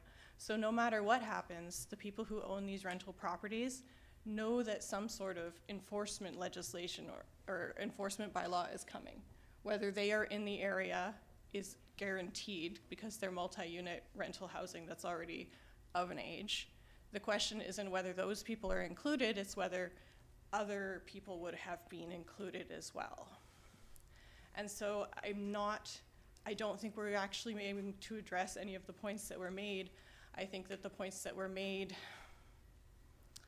I think were just made because, as we've seen as we had this discussion about what the process even would be to split these and change them, government ease is sometimes difficult to parse. And so people didn't understand what was happening and have an emotional reaction that isn't necessarily in line with what the facts will be or how they'll be affected. We do know that they are affected, and I can see that council is obviously chewing on that, trying to figure out, we don't want to put a bylaw in place that makes people think that something came down in a punitive way, even if it wasn't. We don't want a perception of that. We want people to feel good about bylaws that come. And so, Just I'm sorry. clarifying, we're speaking to rescind. I'm speaking to the rescinding, yeah, and so I suppose on balance, though I don't think there's new information or new things that staff can do to make what will eventually come different. I'm okay, I suppose, with rescinding because it gives everybody a breather to figure out what we could do instead to bring people into the fold that when it comes down, which will probably be the same, they don't feel frightened and caught unawares when it does. Thank you, Councillor. I have on the speaking list Councillor Duncan, Councillor Gurnett, Councillor Rintoul. Thank you, Mayor. I'll support the motion. I think for having heard everybody and read all the letters, I think it's important for us to give reconsideration for that particular component that's being severed. But I also think what's not being discussed overall is that the other components of this amendment are necessary to move forward to align parts of legislation with the government, but also to allow other uses in the community. And I think it's important that we get this adopted to have it on the books and ready to be able to be used. Thank you, Mayor. Thank you, Councillor. Councillor Rintoul. Thank you, Mayor. I support rescinding second reading.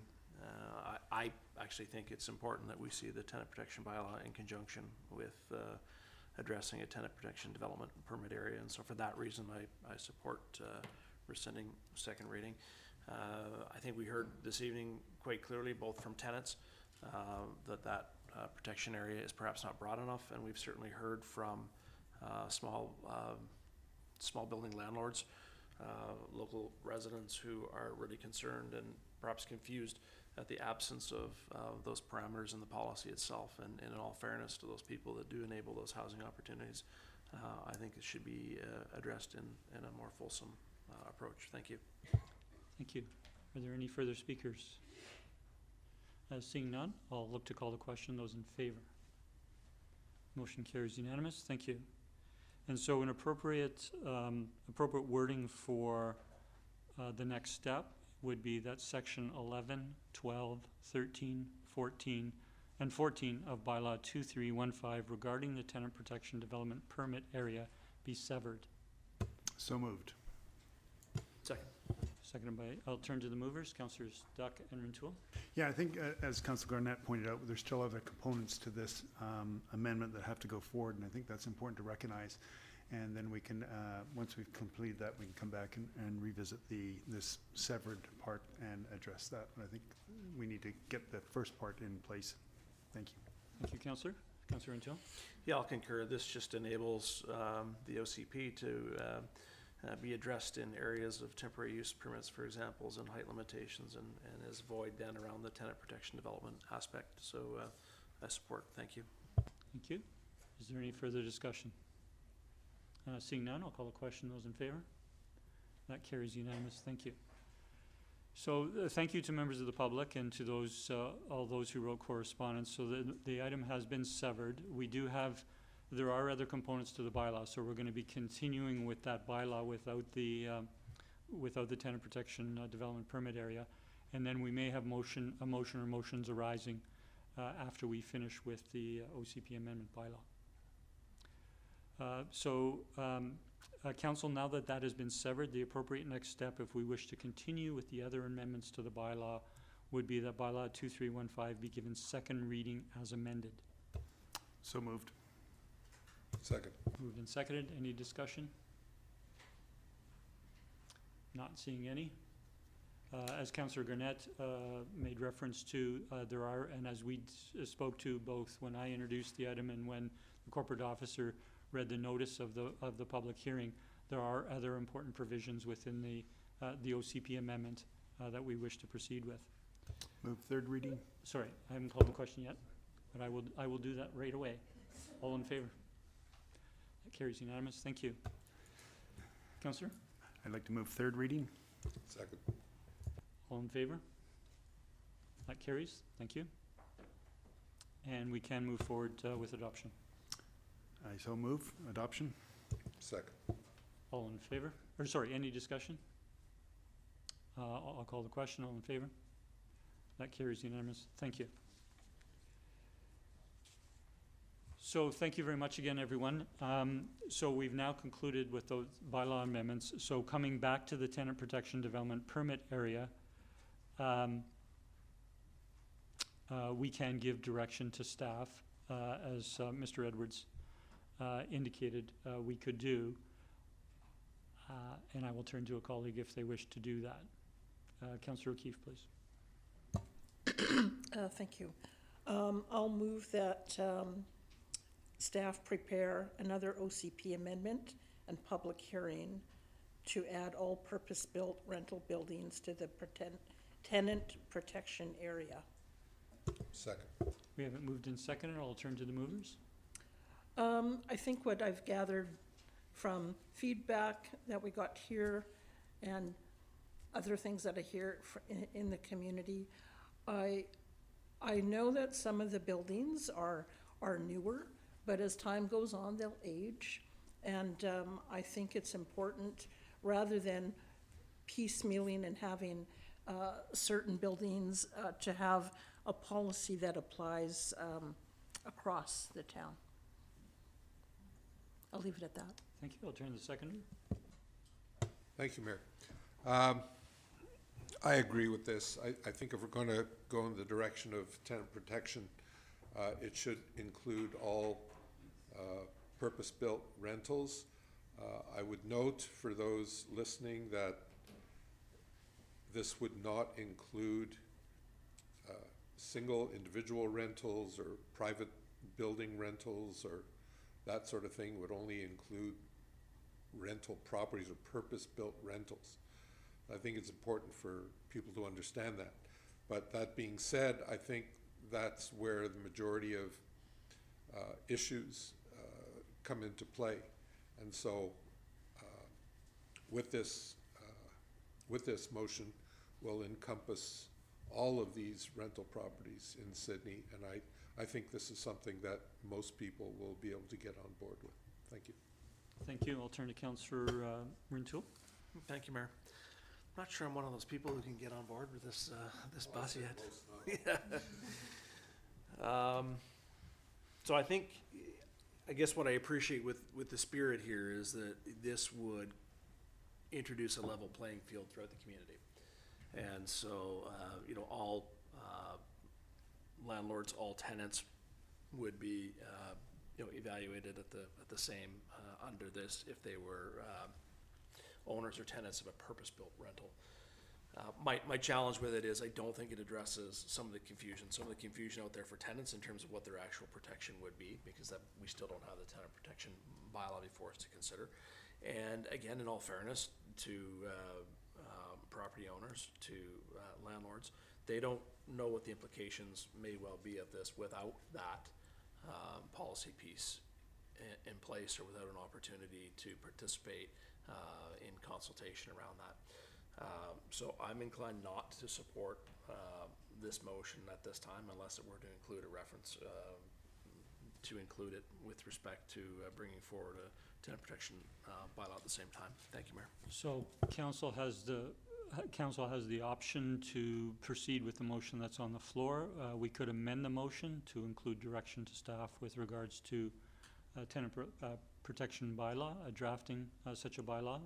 That could be the second part of the motion, or it could be a separate motion arising.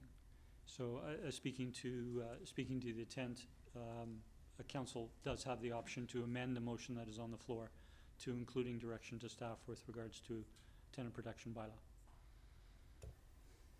Councillor Rintoul? If it may comment on that potential direction. Yeah, I think a motion arising, in my opinion, probably is not the way to go. An amendment to this probably is more appropriate. I'd rather yield at this time and just see what my colleagues are thinking. And if it doesn't come forward with support at that stage, I may not intervene and put forward a amendment, but I'm contemplating that. Thank you. Thank you. I'll turn to Councillor Duncan next. Well, thank you. Since Councillor Rintoul asked what his colleagues were thinking, I'm not in support of this motion. However, a motion that brought forward the next public hearing and the OCP amendment in concert with the tenant, with the details of the tenant protections, I would be in favor of, because I think that's actually the part that we could clarify at this time. I am not in favor of extending rental protections to all of the purpose-built rentals in town for the same reasons which have already been discussed, which is that just because it's a rental doesn't mean the people in it are actually financially vulnerable. We have many purpose real estate agencies in town whose entire clientele are convincing people to move in from further abroad because this is a destination luxury location. Many of the new purpose-built rentals that have gone up recently are very expensive. Certainly I could not afford them when I was looking to rent. I am a renter.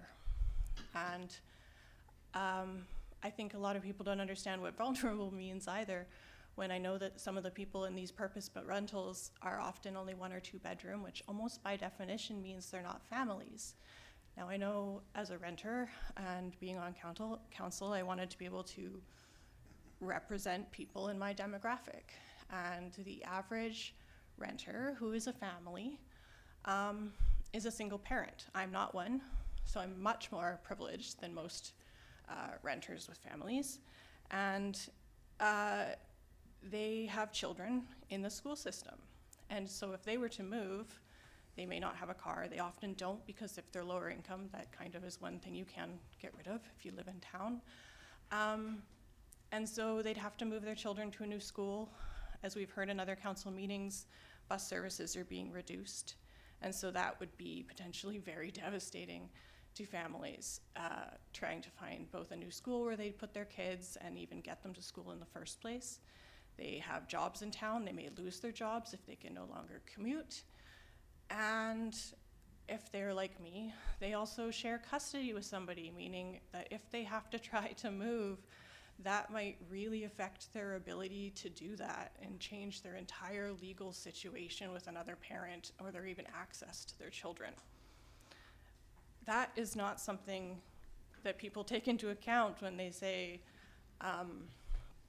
there's, people who might leave a newer building that are paying market-based rents for 1 or 2 bedrooms. It's so much easier. There are so many more on the market. It took me 3 years to find a 3-bedroom.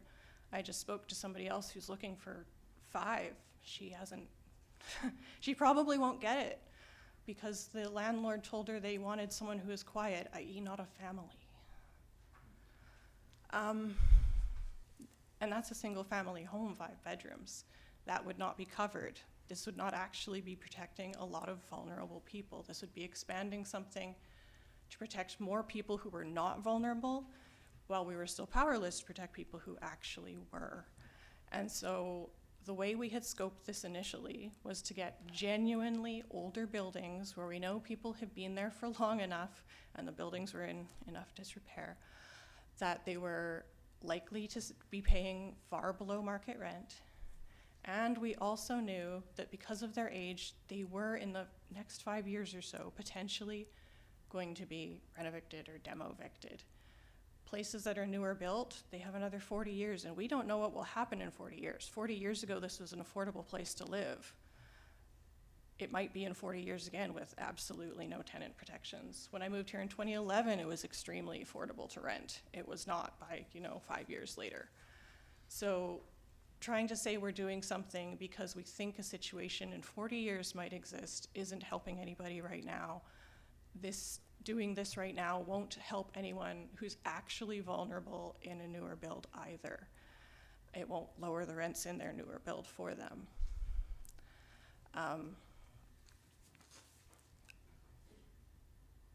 I know we've heard from a lot of people in a building where there are units for rent, and so it's publicly available knowledge what those rents go for. I know that at the rental rates that the units in that building are going for, they are much higher than the rest of the CRD, where rents have been falling 5, 6, 7% year over year for several years now. It's actually cheaper to move. And so I know that there are people who may have been in that building for 10 or more years who aren't paying what they would rent those newly renovated suites for. And they might have a problem. Unfortunately, if we extend things on a building by building basis, in a building where they've undergone repairs and people have been turning over and the rents have been increasing to the illegal amounts, that means that there's a mixture of people in the building, some of whom are paying very low rates, some of whom are paying market rate, and some of whom are paying well above the market rate for the CRD. We would be protecting all of those people indiscriminately. And that would cost us money we could be putting into actually protecting the most vulnerable. And I understand I've taken up a lot of space, so I'll finish with one more piece, which is that when we did our final report out on who used our cold weather shelter, there's an interesting piece of demographic information that Councillor O'Keefe brought out, which is that 80% of the people using it identified as Indigenous or Métis. Since only 4% of Canada is Indigenous, that's fairly staggering disproportion. I would say less than 4% of people who actually live in Sydney are Indigenous or Métis. We knew from one of the women who came forward from Point this. of order? Point of order, I'll Yeah, no, listen to your point of order, Councillor. The 80% that I mentioned in that data, I believe was for persons with disabilities, not Indigenous and Métis. That was my was both, recollection. but it from the was data. Indigenous and Métis. Councillor Duncan, go ahead.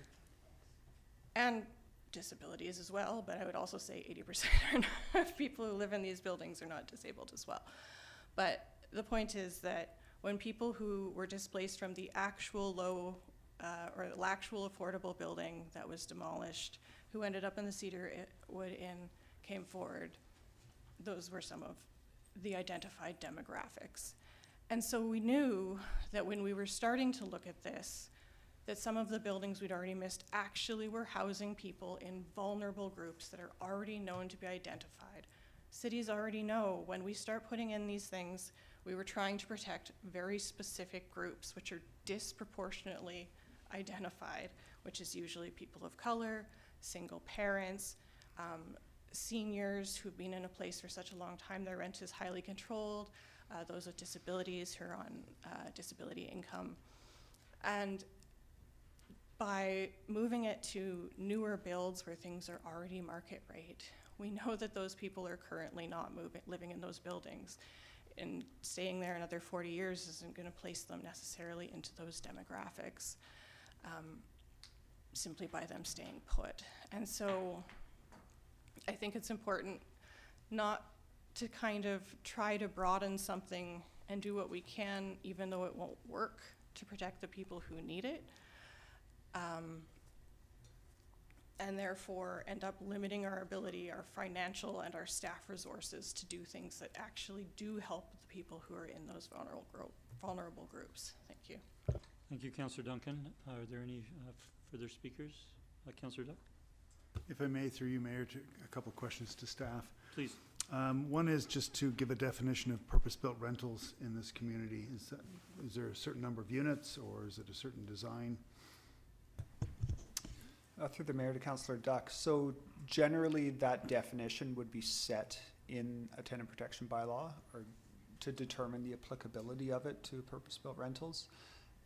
Commonly what you see out there is a building used for residential tenancies with rental agreements with 5 or more units in it.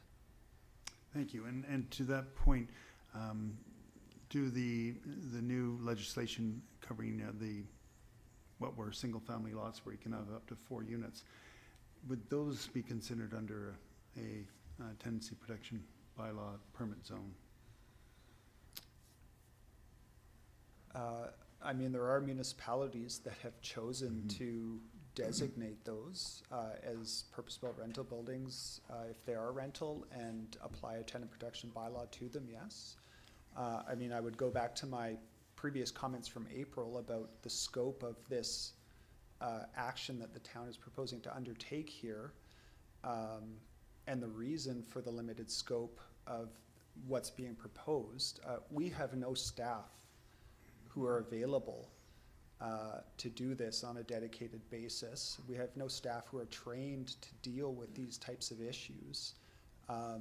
You know, it's very much an off the side of the desk thing at this time, because the resources to look at this issue as a, you know, standalone function of the town do not exist. And so I would remind council that the reason for this scope is because we lack the resources to apply it to buildings, you know, with 1, 2, or 3 units. I mean, the bulk of Sydney's rental properties are secondary suites, small, you know, rental duplexes, things like that. And you can apply a tenant protection bylaw to those properties. However, the amount of work that would create far outstrips, I would argue, even the larger municipalities' ability to deal with it. Yes, thank you. I appreciate that, and that was the point of the question, was that we do need to identify what the lower limits of that are in protection of the town and tenants.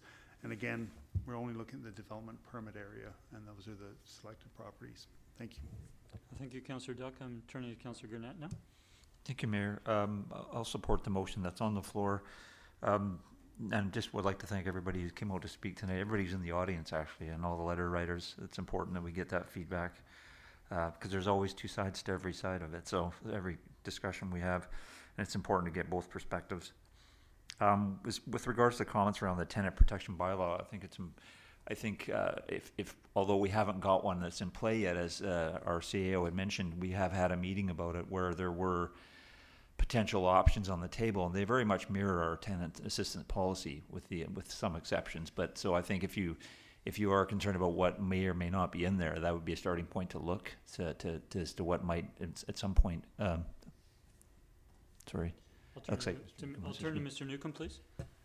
Thank you, Mr. Mayor. Again, I'm going to just make a comment that the motion on the floor is is to give direction to staff. Yep. In terms of broadening the tenant protection development permit area.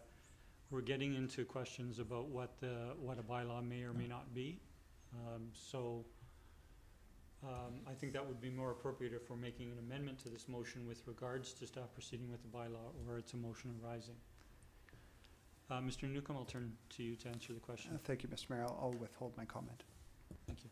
Yeah, no, I'm not speaking specific to the bylaw, just the comments around the concerns around the permit area. So that, you know, if people wanted to get an idea of what was out there, the information's available. So, sure. In terms of for me, it's more about the consistency across the whole community, having all of the purposeful rentals under that are covered under it, and you know. The fact is that there is a building, and many members of the community who live in that building spoke tonight, and there are many vulnerable members of our community that live in that particular building, which at this point in time is not covered in the existing 8 buildings that are proposed. And by allowing for this to take place, it will be another public hearing. So that gives another opportunity for everybody to bring back specifically to that portion of this, not just the whole bylaw we talked about tonight. So I think that's important too, because then we can ease out just this particular thing that's coming forward. But I think it is important, you know, we can talk about buildings where they are now and how long they were built and how long before and how old they are. And when you set a date, and I understand staff's rationale fully, like those are the buildings most likely to be redeveloped first. But you just never know, and so I want to make sure that we get something that we have the potential in the OCP in the areas that we're going to cover, that everybody will feel a sense of that they're valued as a renter, and I think that kind of gets lost in the shuffle through all this. We talk about units, but we don't talk about people, and as some speakers have mentioned, these are their homes. So I think that's important for us to have consideration in terms of the broader context of the community. Thank you, Mayor. Thank you. I'll speak for a first time and say that I'm supportive of the motion. We've heard from several residents, both in person this evening and through correspondence from the waterfront on 2nd Street. And there isn't a process tonight whereby we can include that rental building in the tenant protection area. We have to go through the process that we're going to consider it. And so while I appreciate there are that council has received information at a March meeting, at an April meeting with regards to possible provisions in a tenant protection bylaw and these OCP amendments, I'm in favor of it coming back, which would include the waterfront and the other areas that Councillor O'Keefe has identified, and that we can deliberate at that time in terms of whether we are going to add all of the properties or the waterfront and some other properties. So I'm not motivating in terms of which properties, in terms of how the breadth of this motion. It's that I think it's worthy to come back and consider which properties should be in the tenant protection area. Ms. Nelson, everyone has spoken for a first time. I do have a second time speaker. I'm going to turn to Ms. Nelson. If you could read the motion out that's on the floor, please. Yes, that staff prepare an OCP amendment bylaw and hold a public hearing to add all purpose-built rentals to the tenant protection development permit area.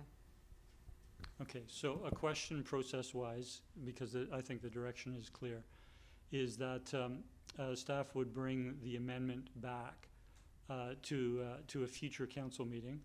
We don't know what date that is, but it would be a future council meeting. As we did in April, council would have the option to give first and second reading. However, I'll turn to staff and ask the question, while that provisions of the bylaw, of the amendment came forward, council could choose to refer, if we also wish, either through amendment or a separate motion to start the process of a draft bylaw. We wouldn't have to consider first and second reading. We could have the amendment, see what the amendment looks like, have discussion on it, whether we want to change that at all, and then we could refer it, if we so choose in this meeting, to also start a process with regards to the tenant protection bylaw. Is that as clear as mud? I think I'm following you, Mayor. I think, yes, if council, if staff brought back an amendment with the purpose-built rentals, or trying to cover all the purpose-built rentals, at that time council can debate the proposed recommendation and information from the staff report, and choose to advance it through to second reading and then to give notice for a public hearing if that's the wish of council, or to ask staff to go back and make further amendments, which would then require it to come back at another future meeting. I think that's what you're referring to. No, thank you. For a second time, Councillor Rintoul, then Councillor Novick. Thank you. I'd like to move an amendment to the motion. Please. I'd like to insert, and I will yield to the expertise of the corporate officer in terms of where we may do that, the following language. Perhaps, here's what I want to say. I want to say, at such time as a draft tenant protection bylaw comes forward to council. So whether or not is most suited as a part 2 or inserted somewhere in the existing motion, I'll yield to the corporate officer. Okay, and I'm going to direct a question to the CAO. Is that while it's making reference to tenant protection bylaw, we haven't given direction to request staff to bring a draft of the tenant protection bylaw? So you're inferring by that motion that that we're giving direction to staff. I think we should be more intentional in saying, in requesting a draft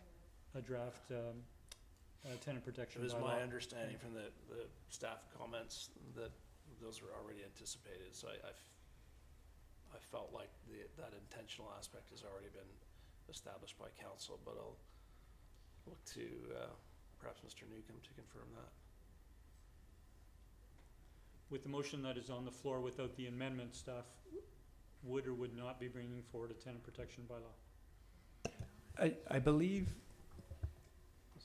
sorry, Mayor, I would have to double check the resolutions from the March meeting, but I do recall that there was a recommendation to initiate drafting of the bylaw.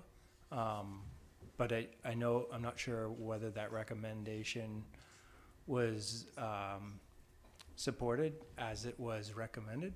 And so I'd have to double check the actual resolutions from that meeting. It was March 23rd. Mm-hmm. And but regardless of that council direction, staff have been more focused on the OCP amendment and the designating area. And I know that staff had originally planned to be bringing forward.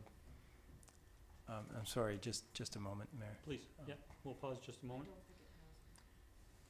Yeah, that's staff bringing forward. So yes, that recommendation on March 23rd. To direct staff to bring forward a draft tenant protection bylaw with several criteria attached to it was carried 6-1. Okay. And so, however, as I was saying, staff have been more focused on the enabling OCP amendments and have not yet turned their attention to the bylaw itself. And with the amendments to the OCP, while reasonable and workable, that will further delay our ability to address the bylaw itself. And so that may mean that we end up with a fairly compressed timeline, depending on when we're able to bring one or both of those back. So we don't have a seconder yet at any rate. Right, okay. But regardless, the direction to amend the OCP is clear, and so that would be delayed, not likely to come back at the June 22nd meeting, so it would most likely the earliest it would be the July 13th meeting, pushing us to the August 10th for the public hearing, and then following that would be the tenant protection bylaw, hopefully in September. So I'm just trying to paint a bit of a picture that time is fairly compressed, and we'd need a little bit of time to understand the sequencing of things. Okay. Thank you, Mr. Edwards. So your amendment, if you would like to repeat it, I believe it's in order, based on council already having passed a motion in March for a draft tenant protection bylaw to come forward. So if you could read that again, and I will seek a seconder. Thank you. And again, I was yielding to the corporate officer's recommendation of where this fits in the existing motion, but I'm looking to include the words "at such time as a draft tenant protection bylaw comes forward to council." I believe it can just be a comma afterwards. Thank you. Do we have a seconder? I'll second. Councillor Duck? Oh. Sorry, I just saw Councillor Duck first. I'll turn to the movers. Yeah, thank you. Briefly, I think I've spoken to the rationale for this previously, but again, briefly, I feel like this alleviates some concern we heard this evening from tenants around, what level of protection is actually being afforded. Well, currently what we're doing affords no protection in changing the OCP. It enables the next step. This is the next step, but also it would enable a consultation with the community, which includes landlords, around what this draft tenant protection bylaw would look like, and getting input from, in this case, all purpose-built rental owners to get their insight, as well as tenants, and perhaps a more fulsome opportunity to consult. There was some suggestion that perhaps the process wasn't transparent, that many people weren't aware. That may be evidenced, by the fact that we really only saw the one building come forward, and concerned that they weren't included in this instead of a broader tenant group. And we only really heard from about 3 of the owners of the 8 properties that were in question, and now we're looking at including all purpose-built rentals in Sydney. So I think this probably is the fairest way to move forward with this. Thank you, Mayor. Thank you. I'll turn to the seconder, Councillor Duck. Nothing to add, concur. Thank you, Councillor Keefe. You? Sure, yeah, I'm supportive of this. Also because I think no matter what we do, I'd like to get, it'd be nice to have this done by the end of the summer. And I know staff were kind of hoping that maybe they would do this, the tenant protection bylaw later after we got this, but this allows us to bundle it together so people can, as colleagues have said, get an idea of what something like this would encompass. So I think that's worth doing. Thank you. Thank you. Councillor Garnett? Thank you, Mayor. Through you to staff. Just for my clarification, the motion as it is worded, is staff comfortable with that? Yeah, Councillor Garnett, I'll let the question stands, but we haven't specified a time frame. And Just in terms of staff capacity, being able to done as speaking to the corporate or the CAO's comments earlier about it, the timeline.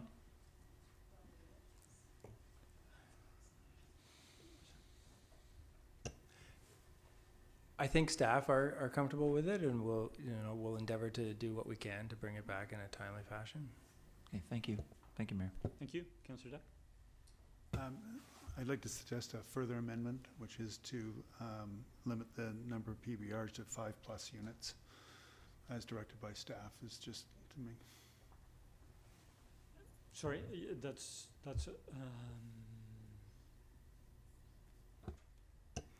I think given the direction we're giving with regards to an OCP amendment and the tenant protection bylaw draft, and it coming back at the time of the tenant protection bylaw, that would be an appropriate motion arising, or that would be more appropriate as a motion arising rather than as an amendment to the amendment. Generally, amendments to amendments clarify the amendment that's on the floor. Yeah. Okay, thank you. Any further speakers? I'm supportive of this.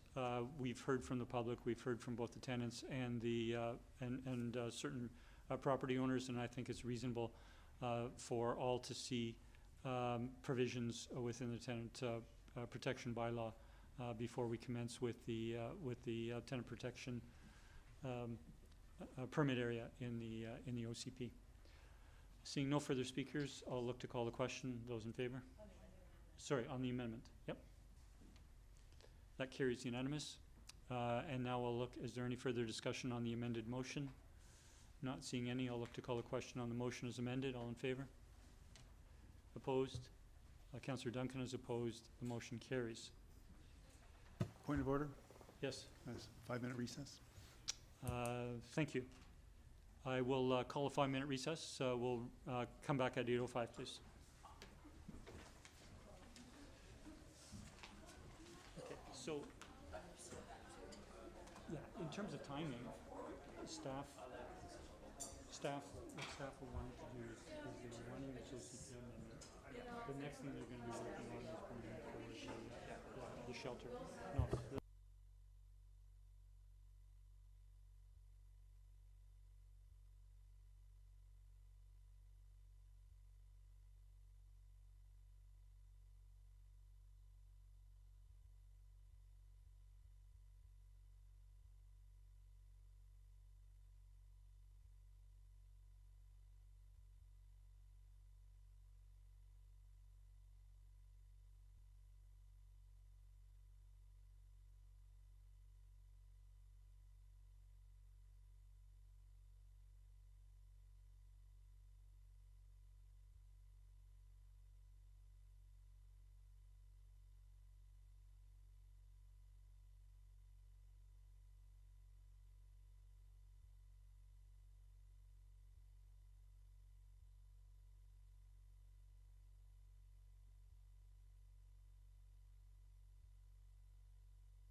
Okay, we'll reconvene our meeting, and we're next turning to item 8B, which is bylaw number 2319, which is amendment number 7 to our land use procedures bylaw.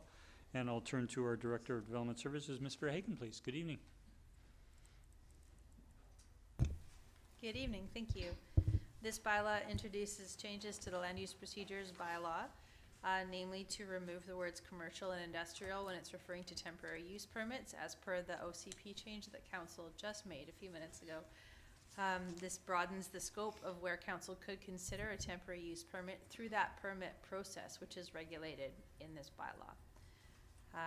There's some information in the report about temporary use permits. The other change we wanted to make is remove the application form from the bylaw. That's very administrative and allows us to make formatting updates and just information updates to the application form without having to go through a bylaw amendment every time. I'd be happy to answer questions. Thank you.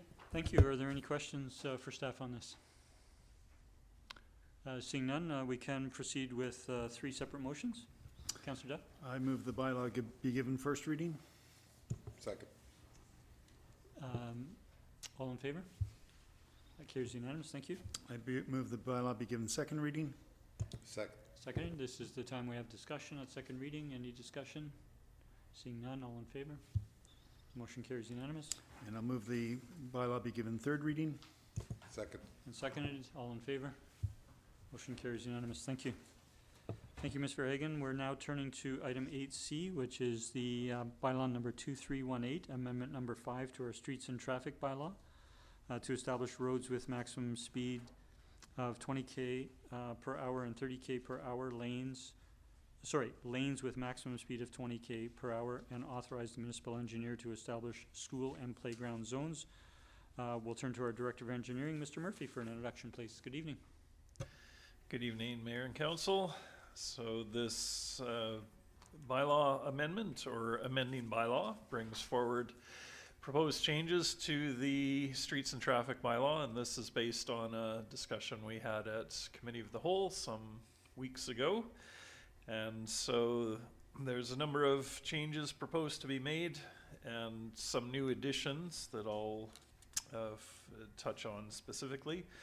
So in general, the proposal is to replace section 13 of the streets and traffic bylaw and to expand section 13 a little bit, but in particular to add a new schedule to the bylaw so that the specific roads with specific speed limits don't have to be listed out in written description form. They can be in the schedule, making it easier to reference. And so there will be new parts to the schedule. Part 1A, roads with a maximum, so that's roads with a maximum speed limit of 20 kilometers per hour. 1B, roads with maximum speed limit of 30 kilometers per hour. Part 2, lanes with maximum speed of 20 kilometers per hour. And then Part 3, designated school and playground zones. We'd also like to introduce a definition in usage for elephant's feet markings, which are used to designate where a bicycle can cross without dismounting. And then we have all the various speed limit changes that were discussed at committee and approved by motion at council. So we have roads at 30 kilometers per hour, we have Mills Road East, we have roads at 20 kilometers per hour. Blanket 20 kilometers for all lanes, and then the lanes are specifically listed out in the schedule. And then municipal engineer authority for school and playground zones. So those were all items that we discussed, like I say, at the committee meeting and through council resolution. A few items to propose adding based on things identified as while putting this together. So proposed to add in Courser Drive and Linda Place to designate at 30 kilometers per hour. And so that comes from recent requests from residents, and staff support that request, as Courser is highly residential and local road. And Linda Place is connected to Courser Drive, so if we're doing Courser, we should do Linda. Then we have a few cul-de-sacs connected to roads that are already being reduced, and so these were just essentially missed in the previous discussion, so small cul-de-sacs to add on, and thank you to Councillor Garnett for the correction in the labeling.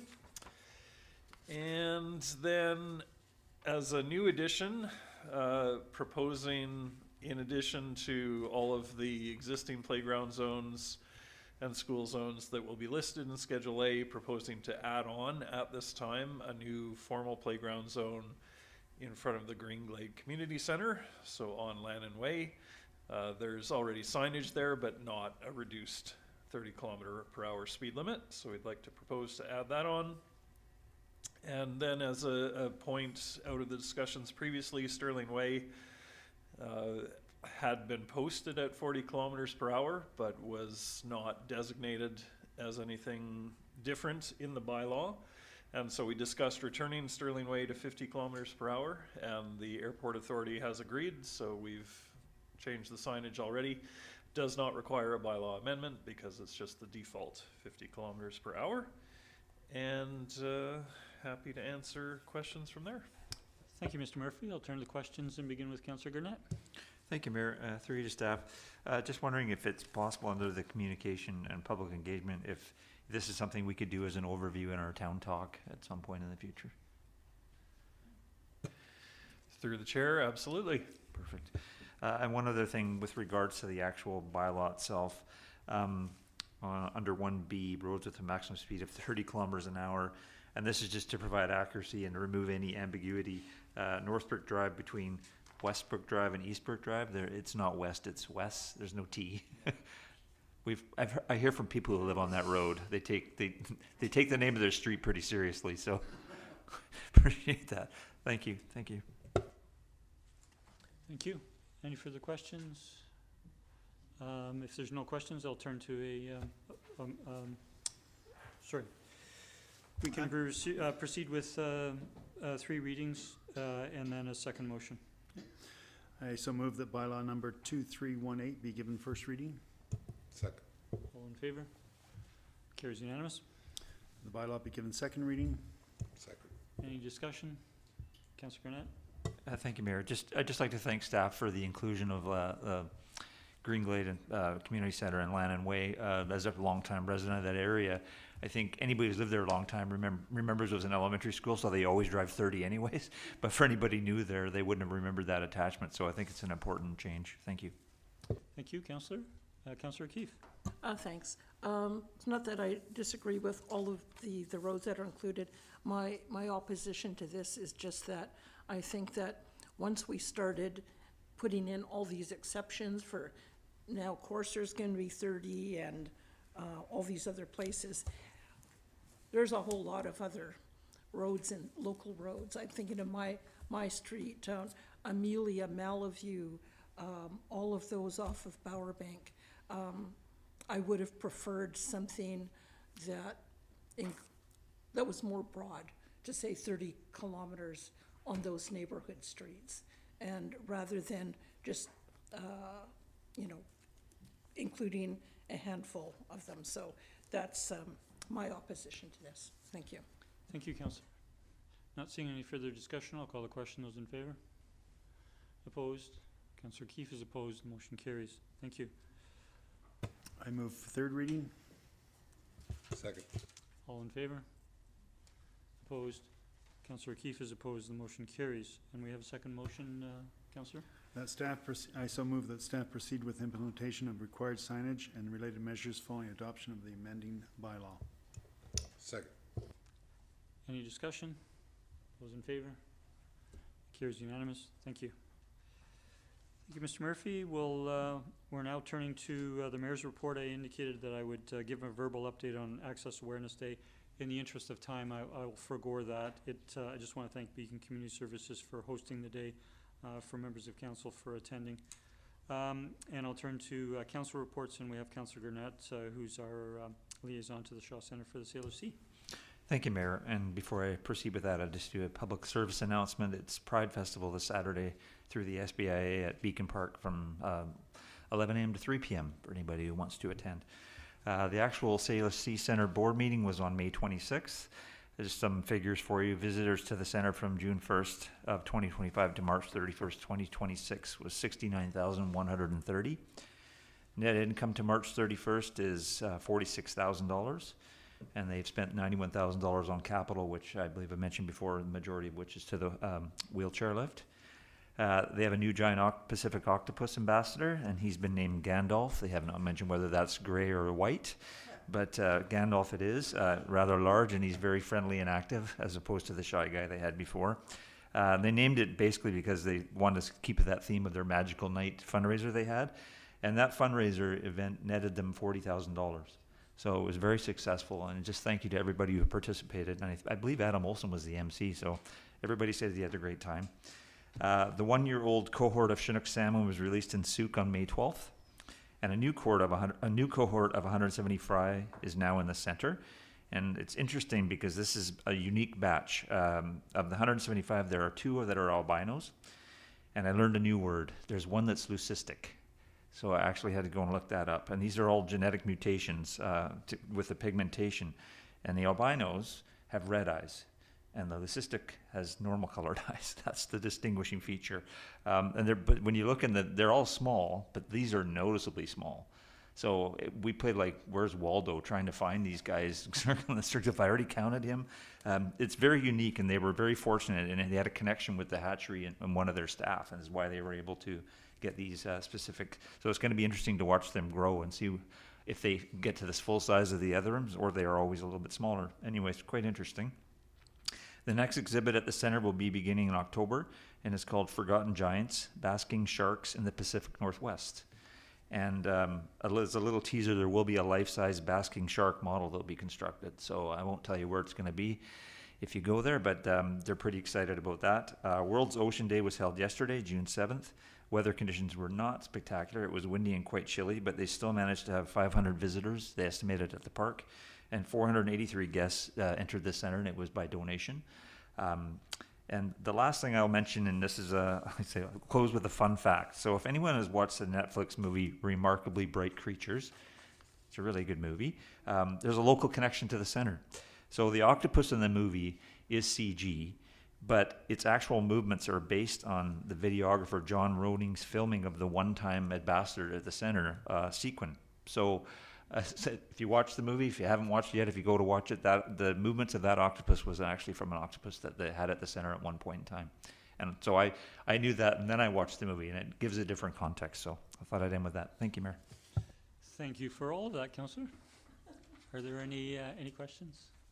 Seeing none, let's turn to the next item. We are going to committee reports. Under 12A, we have the Saanich Peninsula Accessibility Advisory Committee. We're receiving their minutes of April 23 on our agenda. We don't require a motion.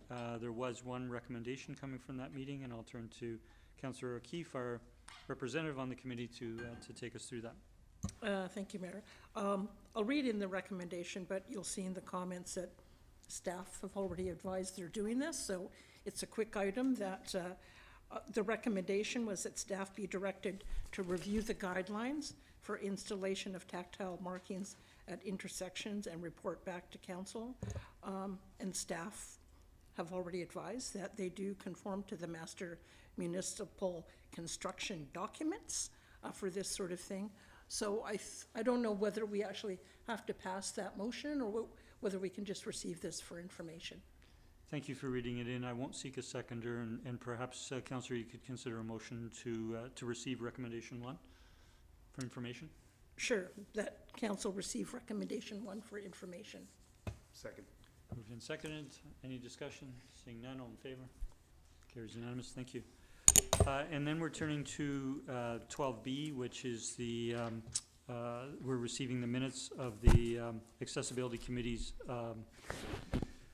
meeting minutes from their May 28th meeting, and there are 2 recommendations from that. Councillor O'Keefe? Sure. Thank you. So the first one is that the town communicate with the Victoria Airport Authority regarding accessibility concerns raised by the Saanich Peninsula Accessibility Advisory Committee. And do we have a seconder? Second for discussion. Second, if you could provide some clarification, Councillor O'Keefe? So this came, one of the SPAC members mentioned they toured the Marriott Hotel. They there was a lot of good things there in terms of accessibility, but there were a few things related to parking and the dimensions of one of the accessible rooms. So concerns about that. Staff who were in attendance at the meeting informed the committee that because it's an airport project, that they don't need to follow the guidelines that we have. However, staff indicated a willingness to discuss what our recommendations are in our zoning bylaw in regards to accessibility, just for their information. And so that's where we were going with that. So it's not making the airport authority do anything. It's just, here's some concerns that came up, and here's how in our municipality we deal with these things as well. Thank you. Seeing no further discussion, I'll call the question. Those in favor? Thank you. Opposed? None opposed. Carries. Recommendation 2. The next one is that town staff, during Accessible Parking Awareness Month in November, undertake an information campaign directed to the business community regarding best practices for accessible parking. Second. Seconded. Any discussion? Seeing none, all in favor? Thank you. Carries unanimous. Thank you. Thank you, Councillor O'Keefe. We're turning to 12C, Committee of the Whole. We're receiving, or the minutes from that meeting are on our agenda. We had 4 recommendations coming from the meeting. I'll let you pace yourself, Councillor O'Keefe, who chaired the meeting, to take us through those recommendations, please.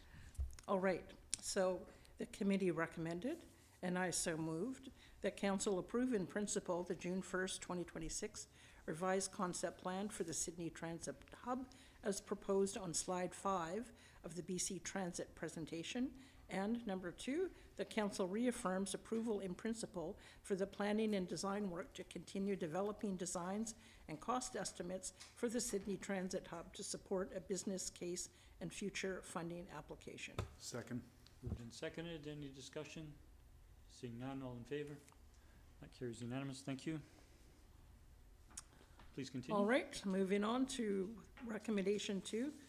The committee recommended, and I so moved, that owners and tenants in occupation of property within 75 meters to 146 feet of 9522 Lochside Drive be notified regarding development variance permit application number DV 100390 to allow a longer extension to the preliminary letter of approval for the subdivision application and to defer subdivision requirements for off-site improvements for the proposed Lot 2 until the time of development on Lot 2, and that any written correspondence received to be forwarded to council at the time of consideration of approval of the variance. And number 2, that as a condition of approval of development variance permit application number DV 100390, the property owner shall, prior to subdivision approval, register a covenant on title prohibiting any construction on Lot 2 until proof of payment to install underground electrical and telecommunication service is provided to the town. Second. Moved and seconded. Any discussion? Seeing none, those in favor? That carries unanimous. Thank you. All right. Recommendation 3, committee recommended, and I so moved, that policy W SÁNEĆ public bench dedication be approved as amended, which includes introducing a new separate fee of $4,000 for dedicated benches located on the Bevan Fishing Pier, and maintaining the existing $3,000 fee for all other dedicated bench locations. Number 2, that the updated policy apply to both new applications and renewals on the Bevan Fishing Pier. And 3, that staff be directed to bring forward an amendment to the town's fees and charges bylaw at an appropriate time to reflect the updated fee structure. Second. Moved and seconded. Any discussion? Seeing none, those in favor? And that carries unanimous. Thank you again, Councillor. Okay, in the home stretch with recommendation 4, the committee recommended, and I so move, that staff consider alternate wording for minimum, actually, I'm not moving this. Yes. Yeah, go ahead and read it, and then Oh, okay, if you want to and then turn it. you'll, okay. That staff consider alternate wording for minimum score thresholds, including other traffic calming measures and notes on other non-traffic calming measures. And number two, that's. No, just number one. Just leave it there, okay, because we do have some additional information from staff, which you'll follow up on.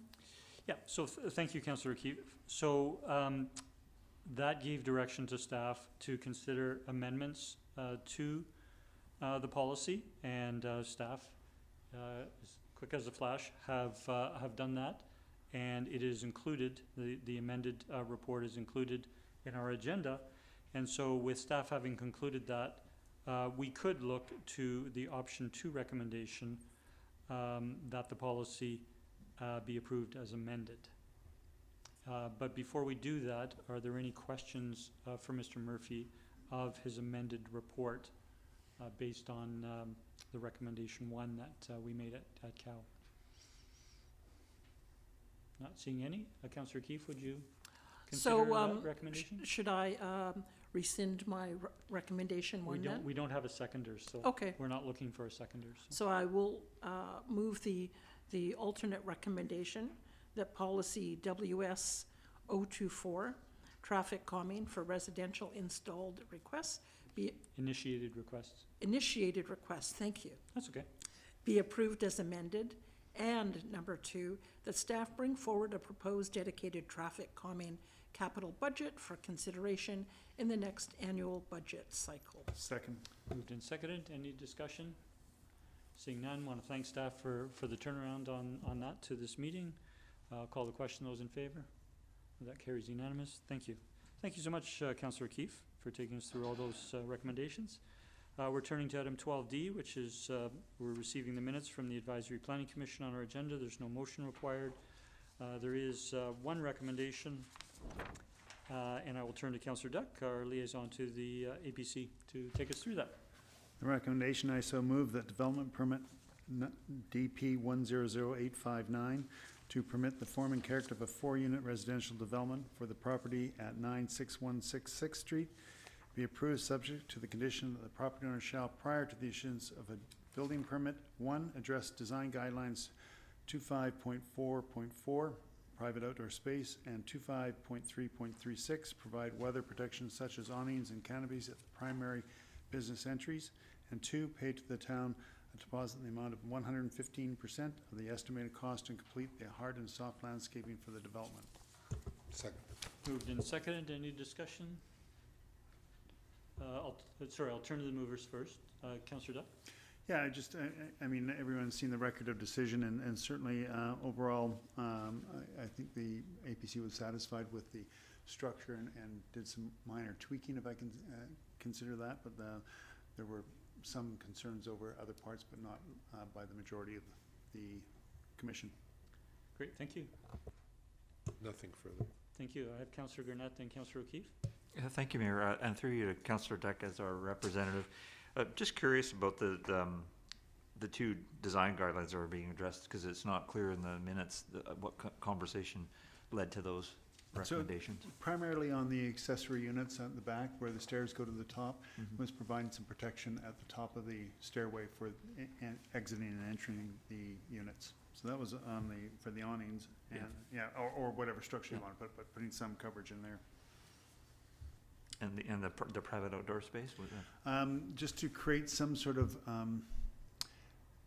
barrier between the front units and the back units, so that there's some sort of sense of privacy.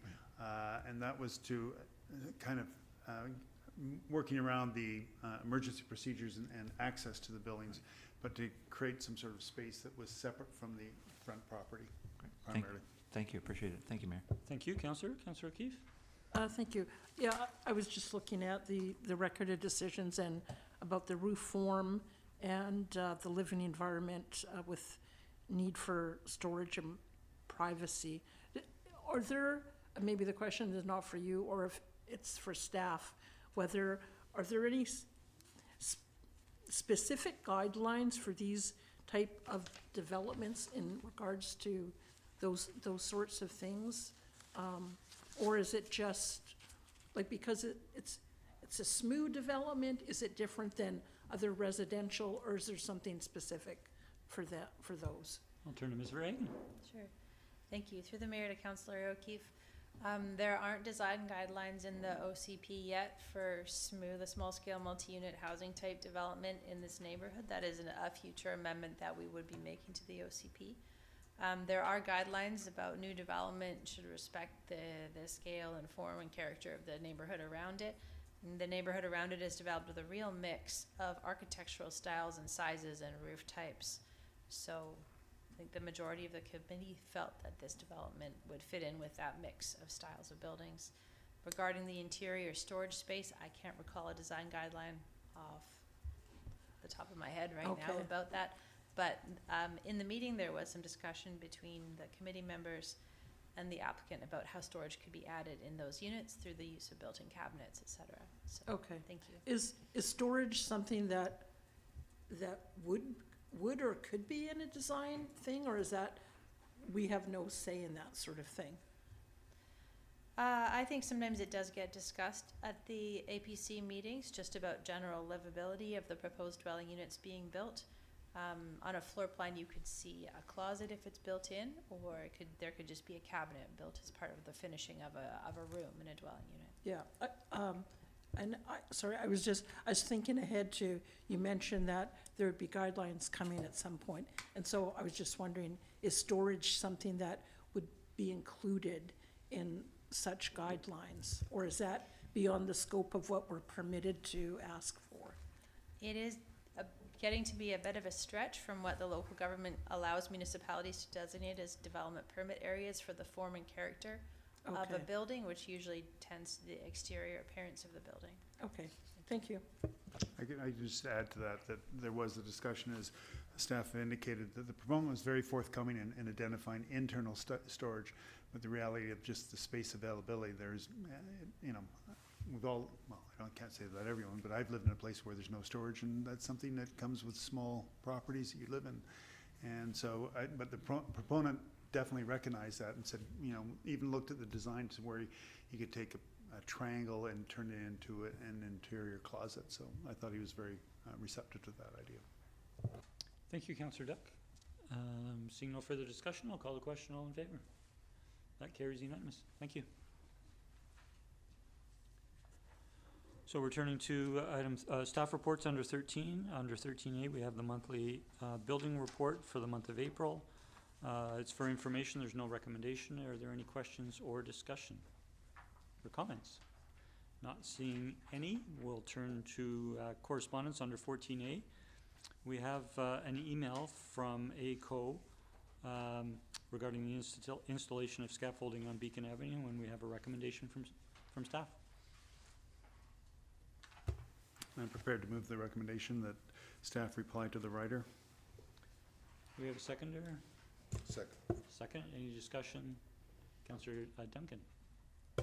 Just a question through to staff, if I may, since obviously to write this recommendation in here, they already have some idea of what they will say, and I'm just wondering if they have some recommendations they can help this person with when they write back to them, or if because normally they can respond if it ends up in the 15 section, so there must be something more they're going to say for this to end up in 14. Can staff clarify what they're going to do? Through the mayor to Councillor Duncan, there's nothing unique or different about this other than I guess there is a bit of a uniqueness element in that we're a member of the strata of this building. And so normally we wouldn't necessarily respond to something of this nature because the bulk of the work is private, and it is roofing work, and this is roofing season, and so it is really unfortunate timing. And I know staff have, there has been some verbal exchange, to try to ask for consideration to push the project to the fall, but that comes with its own associated risks of trying to do roofing work in the fall. And so the response will be of that sort of nature, acknowledging the concern, but recognizing that there is limited scope for the town to even impose any kind of restrictions on this, but that, you know, we would try to support or encourage a alternate time frame, recognizing that we can't mandate that. Thank you. And I guess a follow-up, if I may. Is there a way that the town can help? I know scaffolding that's not very flexible in what they can put up because of safety and stability reasons. Is there some way the town can support other measures to help patrons perhaps get in there? Additional signage we can help them with? Any ideas? I see people pointing at the back to each other. Turn to Mr. Newcomb. Thank you, Mr. Mayor. Yeah, so the town has had some discussions with property management representative about ensuring that the businesses that will be behind the scaffolding have some visibility. And so in this case, the scaffolding will be partially out on the town boulevard, and the town is willing to allow signage directing passersby to the businesses behind the scaffolding out on the scaffolding so that there's some visibility for the businesses there. Thank you. Great, thank you. Councillor Novick, I had Councillor Garnett, Councillor Novick, Councillor O'Keefe.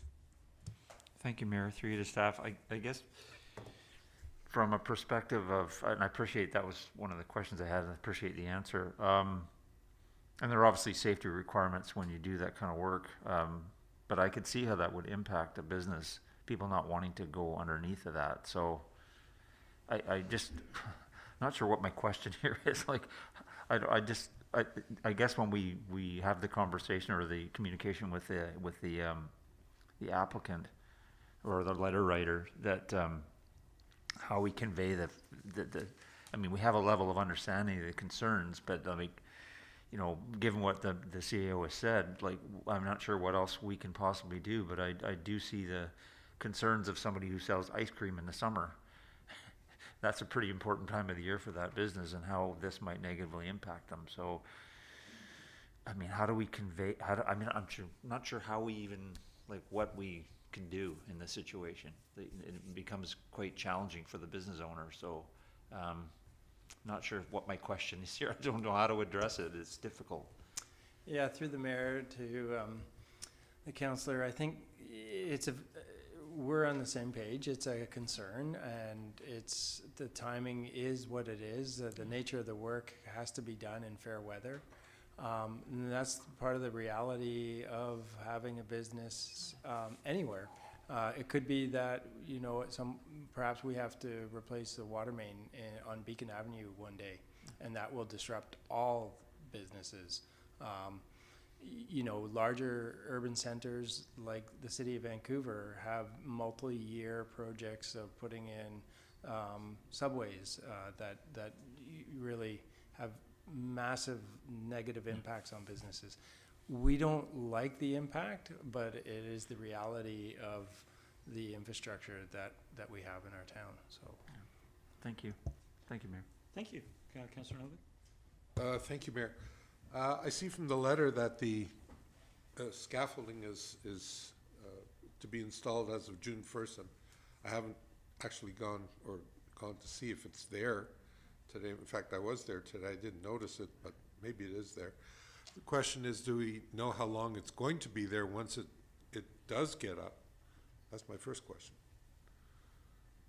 So I'm going to interject you here. We're getting a bit into the weeds here on this. Staff, Mr. Edwards has clearly indicated where our purview is and isn't with regards to this, and we've heard staff say that they've had conversation already, and that measures to some extent will be taken, such as signage on the exterior of scaffolding. So, is it going to impact direction to staff? The question.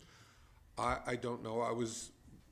My follow-up was simply going to ask if, and it has been partially addressed, to ask if there's anything at all we can do to mitigate the impact of this on the business. I'm assuming that staff is doing what they can, or hope they will do what they can. Thank you. Councillor Keefe? Thank you. So as part of this work, do they have to have a permit from us to allow them to use our sidewalk and space to do their scaffolding? And I guess what I'm wondering is, can we impose conditions in terms of when the work is going to be done? So could we ask them, okay, you can do this, but do the work after, like in the morning or after 5 o'clock or on weekends to mitigate. Mayor, if I may, I'm sorry to interrupt, but we're talking about roof replacement. This is not something that we can ask the company to do in the evenings, and we don't have much authority here to intercede on private properties, repair and renewal of their asset, of which we're a strata member. So I think to the mayor's earlier comment, with all due respect, I do hope that council can recognize that staff take this seriously. They recognize the inconvenience. We've already engaged with the property management team to try to mitigate the issues as best as possible. We're working with the stores. But I don't think it's council's prerogative to get into the details of directing timelines, hours of work, and the like for this matter. Okay, thank you. Colleagues, I'll look to call the question. Councillor Duck? Yeah, I agree with the CAO. This is between the landlord and the tenant, and there's business interruption insurance that covers that. This is not for the town to get involved in. Thank you. Look, all those in favor? That carries unanimous. Thank you. And we're receiving correspondence for information. We have 10 items there. We have no notices of motion or motion. We're not going in camera this evening. Motion to adjourn. Moved by Councillors Duck Second. and Novick. All in favor? We are adjourned. Thank you, council. Thank you, staff.